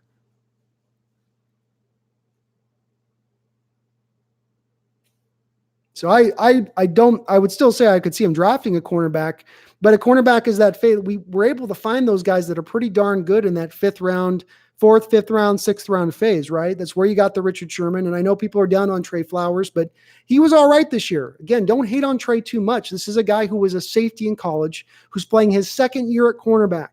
His second year. He's going to take some time to develop. He's a young guy. Yeah, the LOB didn't do it all on their own. The LOB always had a great pass rush going on, or for the most part, always had a great pass rush going on. And that made a difference. It's not to be understated that a pass rush can help a secondary out by leaps and bounds. I've seen it time and time again. That San Francisco 49ers secondary is not that great. And Richard Sherman had an all-pro year, but he was aided a lot by having 4 defensive linemen on that front four for the San Francisco 49ers who could get after it. 30th pass rush. Yeah, pretty good shot. Those are numbers that don't allow you to be excellent, to be all that you can be. And those numbers are, 30th in pass rush. And again, that's blitzing the 12th most amount in the league. Think about that. You were 30th in pass rush, blitzing almost top 10 in the league. It should not be that way if you're trying to blitz that much. I have the 49ers winning, Landon, and I have them winning by 2 touchdowns. I think the Niners have put themselves in the right position and that they've assembled themselves real well there. And again, they're also benefiting from the fact that they are tremendously healthy. They were only down like 2 players on their whole team. Think about that in retrospect to us. We're down pretty much half our team was injured by the end of the season. Do I think that Marshawn Lynch is a top 5 goal line running back all time or just in the current NFL, Charles? He is good in short yardage overall, but one of the things that does get a little bit understated about Marshawn throughout his time is in those 3rd and 1s, the 3rd and short situations that you can run into with Marshawn in the past, and especially in the 2014 season. I think he was 0 for 6 before that famed Super Bowl play. Throughout the year, he was 0 for 6, I think, in 3rd and short situations or exactly that type of situation. So no guarantee with him, but he's a great short yardage back, no doubt. I mean, those touchdown runs he had in the couple games he played here were a lot about his will and less to do with the blocking that was there. Yeah, the Flowers not turning his head. And that's where I go to Sean saying, like, that stuff can come along. He's developed, he's working on getting himself in the right position. He had a couple interceptions this year, and he had one play in particular where he, against Carson Wentz in the first Philadelphia Eagle game, he's lined up in press. So he's showing press, but then he disguises his bail. And the Seahawks corners do a horrible job of disguising their bail. That technique where they're dropping 5 to 10 yards off the line of scrimmage, watch Richard Sherman do it. He's a master at doing it just at the right time. Right at the snap, he drops, gets that extra couple yards, and it throws the quarterback's timing off a little bit. And with Flowers and Griffin, they both kind of struggle at that. That's something that's been slow to kind of come along for them. So when he had that Eagle game, he had that situation happen. Shows press, bails off, gets the pick, because he gets Wentz thinking it's going to be a press and that he'll have a whole shot in front of the safety there, which he didn't have. So I think Flowers will come along in his development. I trust in that development. I still think Ugo Amadi is a player he's a player that I'm actually fairly high on out there at the corner slot position. I think you got him integrated in too late here. Ugo should have been in playing all the time at slot corner throughout the first half of the year. You waited until the very end to finally get him in there. I really didn't understand that. A lot in the same way I didn't understand not playing Marquise Blair throughout the year. Yeah, the Griffin's brother sack was amazing, dude. Was such an awesome moment in that game, them both going in. And Shaquem is going to be able to give you 15 to 20 snaps. So let's put this in perspective on the pass rush. You don't have nothing to work for with the pass rush. I pointed out that in an earlier video on my Hawks Nest episodes that Rasheem Green is on an exact career trajectory, down to this, they played at the same fucking college. Him and Everson Griffith have the exact same player profile, they are exact same size. They had the same kind of combine stats coming out, same kind of similar production at US. They both played it for USC. He's going to come along. He is Everson Griffith 2.0, which is not a star, which is not it's not like a game record guy, but he's going to be decent as we go forward. You have Clowney, you have Jaron Reed. If Shaquem Griffith can give you 15 to 20 15 to 20 snaps of decent pressure throughout the game, you've got something to work with there, but you need more. In this age, you can't have weak links on the defensive line. You've got to have guys with this defense because you're going to play base so much. You've got to have guys who can get to the quarterback. We need more. No, I don't think that we win this game with Chris Carson not injured. We may win this game if Mike Iupati isn't injured. If Mike Iupati is coming into this game with any sort of decent health, we may be able to open up some more lanes over that left side. But we tried inside zone. We tried read out. There was just no yards to be found. And the offensive line couldn't generate anything. You had Phil Haynes in there starting his first game of the year at left guard for us. Joey Hunt, who is giving you really nothing. I mean, Joey just is not giving you anything at the center position at all. And Ifedi never really developed that well. He kind of came out and he was what he was. He's a penalty machine. He's going to be able to create holes for you in the run game, but he's not much of a pass protector, unfortunately. Yeah, Ziggy's done. And the Ziggy experiment was a dumb one because it was one that you could see coming. This was a guy who had been injured throughout his time with Detroit, a guy who a lot of people question about his love for the game, who had like really 1 or 2 seasons he really popped off on, who was a guy who a lot of people thought might not even be the age that he said he was. Everybody's saying, oh, he's one of those guys that came from Africa and they don't even keep birth certificates there, basically. So he's probably like 40 years old. But man, when he was getting outrun by Josh McCown last week, you're just sitting there going, dude, you were a 100-meter champion at BYU. How the fuck is a slow-footed quarterback outrunning you to the edge? That was a horrible move on their part. You had a lot of pass rushers that were out on that market this year. You could have brought Bruce Irvin back. Gerald McCoy was out there. You had the guy from the Chiefs who was a free agent who signed a low-end deal with the Indianapolis Colts. Can't recall his name off the top of my head right now, but then there always is. That's my point. There are always pass rushers out there. You just have to be willing to put some money for them and get more than one. Understand that this is an issue that really has to be attacked and addressed thoroughly. Go Pack, go. No, you guys won. Alex, I think that there was missed calls in this game. I really do. There was a helmet-to-helmet blow with Lockett. There was the face mask that you're talking about with Clowney. There were some late hits there on Russell Wilson. Like the officials, in one respect, were trying to act like they were calling a real loose, open-ended game, but it would get a little bit tighter when it was the other way with the Packers. Don't think the fix was in, but it just wasn't officiated with any sort of balance, in my opinion. No, Malik Turner is a guy that could be, again, this is a guy on a low-end contract. When you're filling these rosters out, there's only so much cap space. You can't fill every guy out with guys that are making less than the league average. You got to have league minimum players at some positions. Malik Turner played really well this year. He had one drop here in this game, but other than that, he played pretty darn good this year. And he's a good blocking wide receiver as well. He might be our best blocking wide receiver. So no, you've got him on a low-end contract. He's an undrafted guy. You get him for a couple $100,000 against the cap. You need to fill your roster out with those type of players in places. So he's fine. I know the Africans have birth certificates. It was a joke. But there is some questions with Ziggy about whether or not his was an accurate birth certificate. And I'm not the first one to bring that up. If I'm the owner, to answer your question, Phasma, if I'm the owner, I don't fire Pete Carroll, but I go to him and I say, Pete Carroll, this is the obvious situation as to what we're playing. You either need to change some things or move on. I would say that to him as an owner. I'd say, I want to keep you as a coach, but you need to adapt. You're not adapting. I'd ask him, where have you adapted, Pete? Where has your scheme changed over the years? And I know I bring this up before, but again, look at Belichick. Belichick came into this league exactly like Pete Carroll. He comes from that Bill Parcells coaching tree. So he's going to want to play to his defense, run the ball, shorten the game, play to special teams.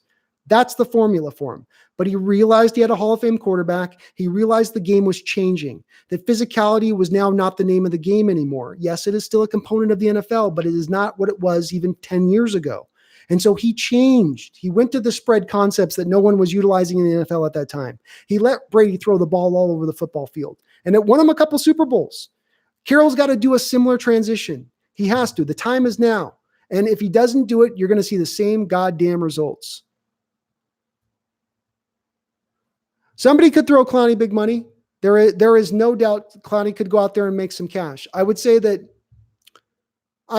there is going to be those teams that also look at his production this year, though, and say, hey, he's had injuries in the past. He was injured for most of this year. If you look at his baseline bottom stats, yes, he's a dominant edge run defender, but he had 3 sacks. And, somebody will be maybe smart enough to look past that and understand that it had a lot to do with him being doubled. And that you got to look with him, you got to look at the pressures and all that. But somebody could. The Giants could give him some money. And there's going to be some teams with some cap space to, y'all need a new QB. Crazy folks, you think we need a new Q? You think the problem in this game was our quarterback play? Is that right? That's what you think? Okay. I would think maybe Michael Bennett would potentially coming back. Yes, Tiny Bigfoot. The reason being is that he has his home in Hawaii. I think he would rather be, probably all things being equal, he would probably prefer to be over on the West Coast. The key with him is the same thing that was happening with some of those guys, though, is that he really left outside the culture. It felt like he was outside the culture when he left, let's say. And much in the same way with Richard, it seemed like they weren't as bought in to Pete Carroll and what he was doing here. Oh, that guy's trolling. Yeah, I'm probably trolling. It's all good. They can say what they want on it. That one squid from Clemson. I take the Niners. I think they win by more than 10 points, if not 2 touchdowns. They are a much better, more complete football team. Yeah, Sean, the fact that you've got DK Metcalf and Lockett and you're as unimaginative as they are offensively, other coaches out there would find ways to get more from these guys than what they're getting. There were times that Lockett completely disappeared. You weren't targeting him. It's again comes back to just this offense being run uphill. Everything is made really hard at times. It's not made easy. And that's where I'd like to see them. That's where, again, make the turn. Somebody asked about Pete Carroll being fired. I wouldn't fire him, but I'd say, Pete Carroll, you got to go if you're not going to make these changes. Your nepotism, your unwillingness to change and adapt is going to keep us in the same place. And it's great to be a winning team, but it's not enough to get to the playoffs. We've done that for the last few years. Is that enough for any of you? Do you guys all feel satisfied with that? I don't. Not when I got a quarterback as good as this quarterback is. Not when there's the talent that there is on this team.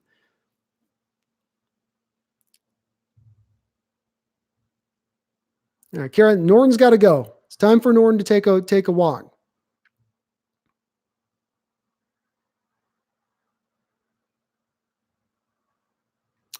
I feel this way about the missed field goal. This is part of my Carroll problem too, is that he gets too safe now. He used to be Big Balls Pete when he walked in the door. That was his nickname. That was his USC nickname, right? Big Balls Pete. But now he goes to field goals all the time. Now he's not at least he went for the 4th down. I will give him credit. He did go for the 4th down in this game on the 4th and 1 and put in Russell's hand and gave him a chance. So I'll give him credit there. But too often this season, we went for field goals with a guy like Jason Myers, he's a league average kicker. He went to the Pro Bowl last year, but throughout his career, he's league average. Why are we trusting him? And they did the same thing, Janikowski and the Blair. It's just like, go for it, man. The analytics tell you to go for it. All the nerds say, hey, you guys should go for it a lot more often, head coaches. And Carroll's got the job.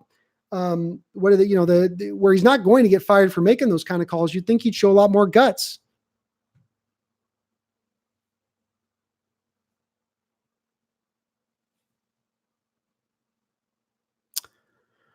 Well, I think playing on the road is hard. I think going on the road and winning 3 playoff games, Chris Crane, I think it costs you to lose at home against the Niners there. It's understandable why it was a loss. It was a close game, but I harped on all year. I said the important thing to get here is if you've got a good team, you've got to get the home field advantage. It's a necessity. And I know we played great on the road this year. I know we were road warriors and all that other good stuff, but you've got to look at things from a historical standpoint. And there's really only been 2 teams in the last 20 years that have been able to go on the road and get to the Super Bowl and win it. So the home field advantage of the first round bye are elemental to thinking you've got any sort of Super Bowl aspirations. Yes, JoJo, I feel like we're wasting Russell's career right now as well. You didn't update your offense, a couple of years ago when you had the opportunity to build it around him and bring in a dynamic young offensive coordinator. There'd be a young offensive coordinator who would love to come in and work with Russell, especially a guy who could see the path of eventually becoming the head coach once Pete Carroll retires. But we didn't even try that. They didn't try. They went nepotism. Just like Ken Norton is a nepotism hire, I feel like Schottenheimer is a nepotism hire. Oh, he's the son of somebody who was important back in the day. Let's hire him. That's nah. I didn't see enough with what he did with the Jets offense and Mark Sanchez when he was offensive coordinator there to think that, oh, this is a guy I got to have coming in. This is a dynamic mind. No, he's running old school, boring ass offense that's getting pushed out of this league to a degree. I don't get it. Jordan Kelly, yep, we need an offensive line. You are not wrong. You are absolutely not wrong at all. Offensive line and defensive line, those are the two places to hit. I don't care which one it is. Either one, nail them both, but hit those. Get out of the skill positions. Get out of running backs. Get back into the offensive line. I know, one in the trenches. It's a cliche for the reason. Yeah, Chubb was the pick that I didn't understand at the time why they went with Rashad Penny either. Obviously, he's a dynamic running back. He's averaged 5.5 yards per carry, I think, in his NFL career, and he's had certain games. But at the end of the day, it was a weird pick because he wasn't the runner that this offense likes. That's the other thing, is that Carroll's got a certain running back that he wants. The Marshawn Lynch, the Thomas Rawls, the Chris Carsons, even bringing in Eddie Lacy. He wants a big back that can run it up in there, right? So then you get a guy like Rashad Penny, who's an outside runner, right? You need to be tossed into flips and stuff. And for a lot of this year, what did they try to do with Penny? They try to run him up the middle. Why not go for Chubb then? If you want to do that, then take Chubb. He's a perfect inside runner. But yep, Spider Rico, Russell could absolutely, if Russell had a Sean Payton type mind working with him on the offensive side of the ball, no doubt in my mind, he could put up exactly a 5,000 yard season, 40 touchdowns. All that is in him to do that. But if you're not going to be willing to update your offense into the modern era, you'll never even get a chance to see that. And I agree, like what somebody else said was it is what it is with it, man. Like I don't get it. Yeah, and this comes back to what we can talk about with this Ivan, the terrible strength trainer that the Seahawks have, that people are saying he needs to be fired because Penny didn't miss a game in his whole time throughout college. Yet since he's gotten here, he had a broken arm. I think he had a hamstring. Then he had a knee injury. So not injured at all, but now he's injured all over the place. And I think that was a big part of why they drafted him, by the way. It's a good point on your part to bring that up because he was drafted because we had running backs getting injured right and left before them, like Thomas Rawls, like, the Eddie Lacy's and stuff. So it was hoping they could do that. Do I think the DK wins offensive rookie of the year? I felt like there was somebody else who had some kind of crazy year on the offensive side of the ball, but I think he's in the mix on it. Absolutely. Yeah, John Ursula, I would hope he does get snaps. If he doesn't get snaps at that year, then the next year, then that tells us they're not very high on him. Another guy, much like Ugo Amadi, much like Marquise Blair, this was a rookie who, when he got on the football field, he seemed to show up and play out, but you just didn't seem to find him any snaps. Instead, you leaned to a guy like Blake Turner or Tedrick Thompsons or Lano Hills. They're more higher on those guys, I guess. I don't know.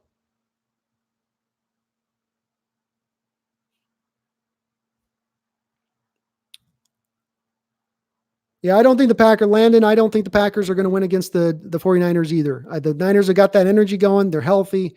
Everything's rolling. And again, there's places you can hit that Packers team, that secondary, you can get into it. And I think we beat them up a little bit. They had some guys go down. I don't think they're going to be as healthy. Josh Jacobs in the mix. You think Josh Jacobs in the mix? Oh, yeah. Josh Jacobs will probably win it. You're right. That's who I was thinking of. He's probably going to win it. Hey, good luck to you, 49ers country. I hope you guys beat the Packers. I can't, you guys are a great team. You played well. You've earned the chance. So can't deny it. I'll try to do some more live streams this offseason and see if I can incorporate some Discord into it, internet, for sure. I'd like to see Marshawn Lynch play again, Charles. I really would. I loved what I saw of him this year. I like his energy and that and what he provides. I just don't think that he wants to. I don't think he wants to do a full season to go back at it.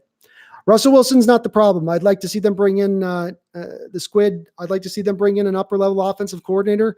I don't necessarily want to see us move to being like pass happy offense where we're throwing it 60% of the time, but it really feels like at times we're running the ball almost 58% of the time and then throwing it 42%. Like it starts to really feel like that. Oh, thank you, Landon. I appreciate that, brother. Good luck. Good luck to you guys. Do I think, yes, Phasma. I think Blair is a better coverage corner than Lano Hill. I've seen Lano Hill get beat time and time again. I don't see him ever being sticky in coverage at any point in time. Have I ever seen him make one play? I come back to it and I go, yeah, I think he would have been better. But the coaching staff, like Tedrick Thompson, they've got a love affair with the guy. I don't get it.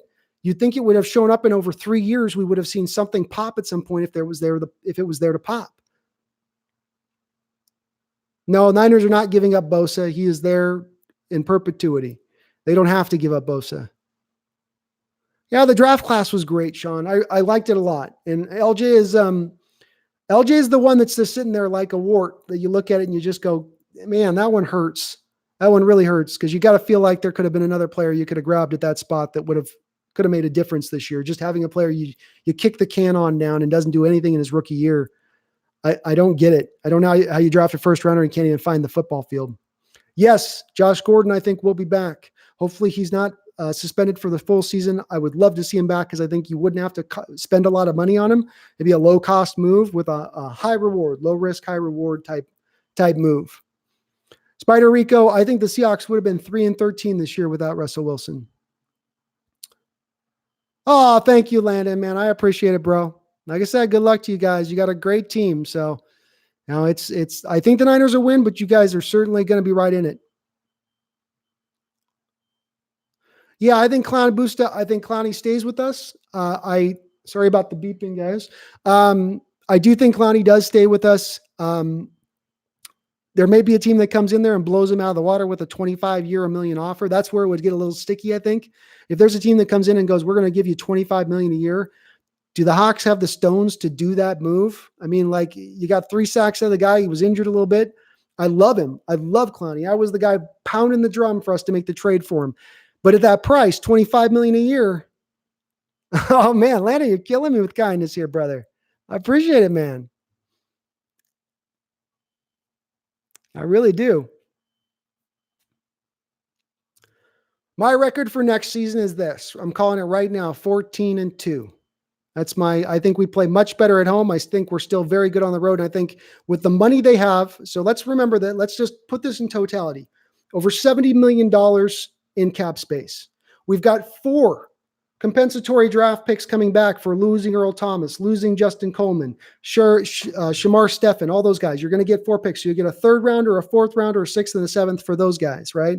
You got 2 second-round picks because you got there's still the trade from Frank Clark coming through. So you have a ton of draft ammunition and you've got a ton of cap space and you got a pretty damn good team that you fielded out there already this year. There's no reason for me not to expect that we take that next step up and go. Top 5 Seahawks of all time. Who you got? We got Largent, Walter Jones, Kenny Easley. Man, I'd have to think about let me get back to you on the last 2, Fuki, because it gets tied on the last 2. Russell Wilson at that point, number, if not, and that's in no certain order, of course. And then I'd have to think about the 5th one because I don't have a certain, that would be, there's a lot of competition for that 5th guy, Oh, good. Landon. Geez, man. Thank you, brother. I appreciate it. And thank you, Fuki. I'll give you that 5th one, but I got to think about it for a second. And Busta, keep in mind too, that's $68.3 million, but there's also some releasing that you get to do in there, right? So Ed Dixon, for instance, is going to have, I think, $4.5 million that you can save on the cap by cutting him. And I think those are a couple of players that we have that aren't going to necessarily be kept in it. I think KJ Wright, I don't know that they keep him on in next year's deal, which I think is on at $8 million. So you could still then create even more cap space by cutting those guys through.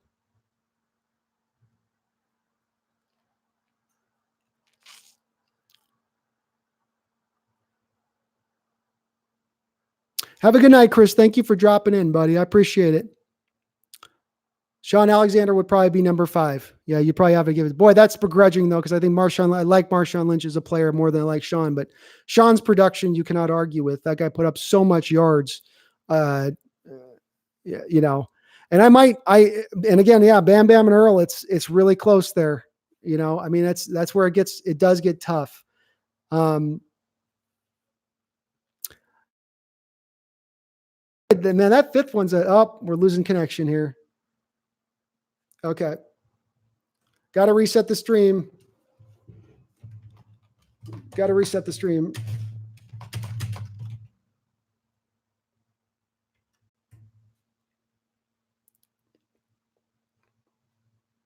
All right, I'm going to have to reset the stream.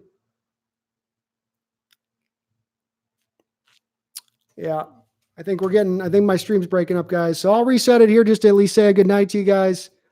But I'm going to come back on in just a sec here.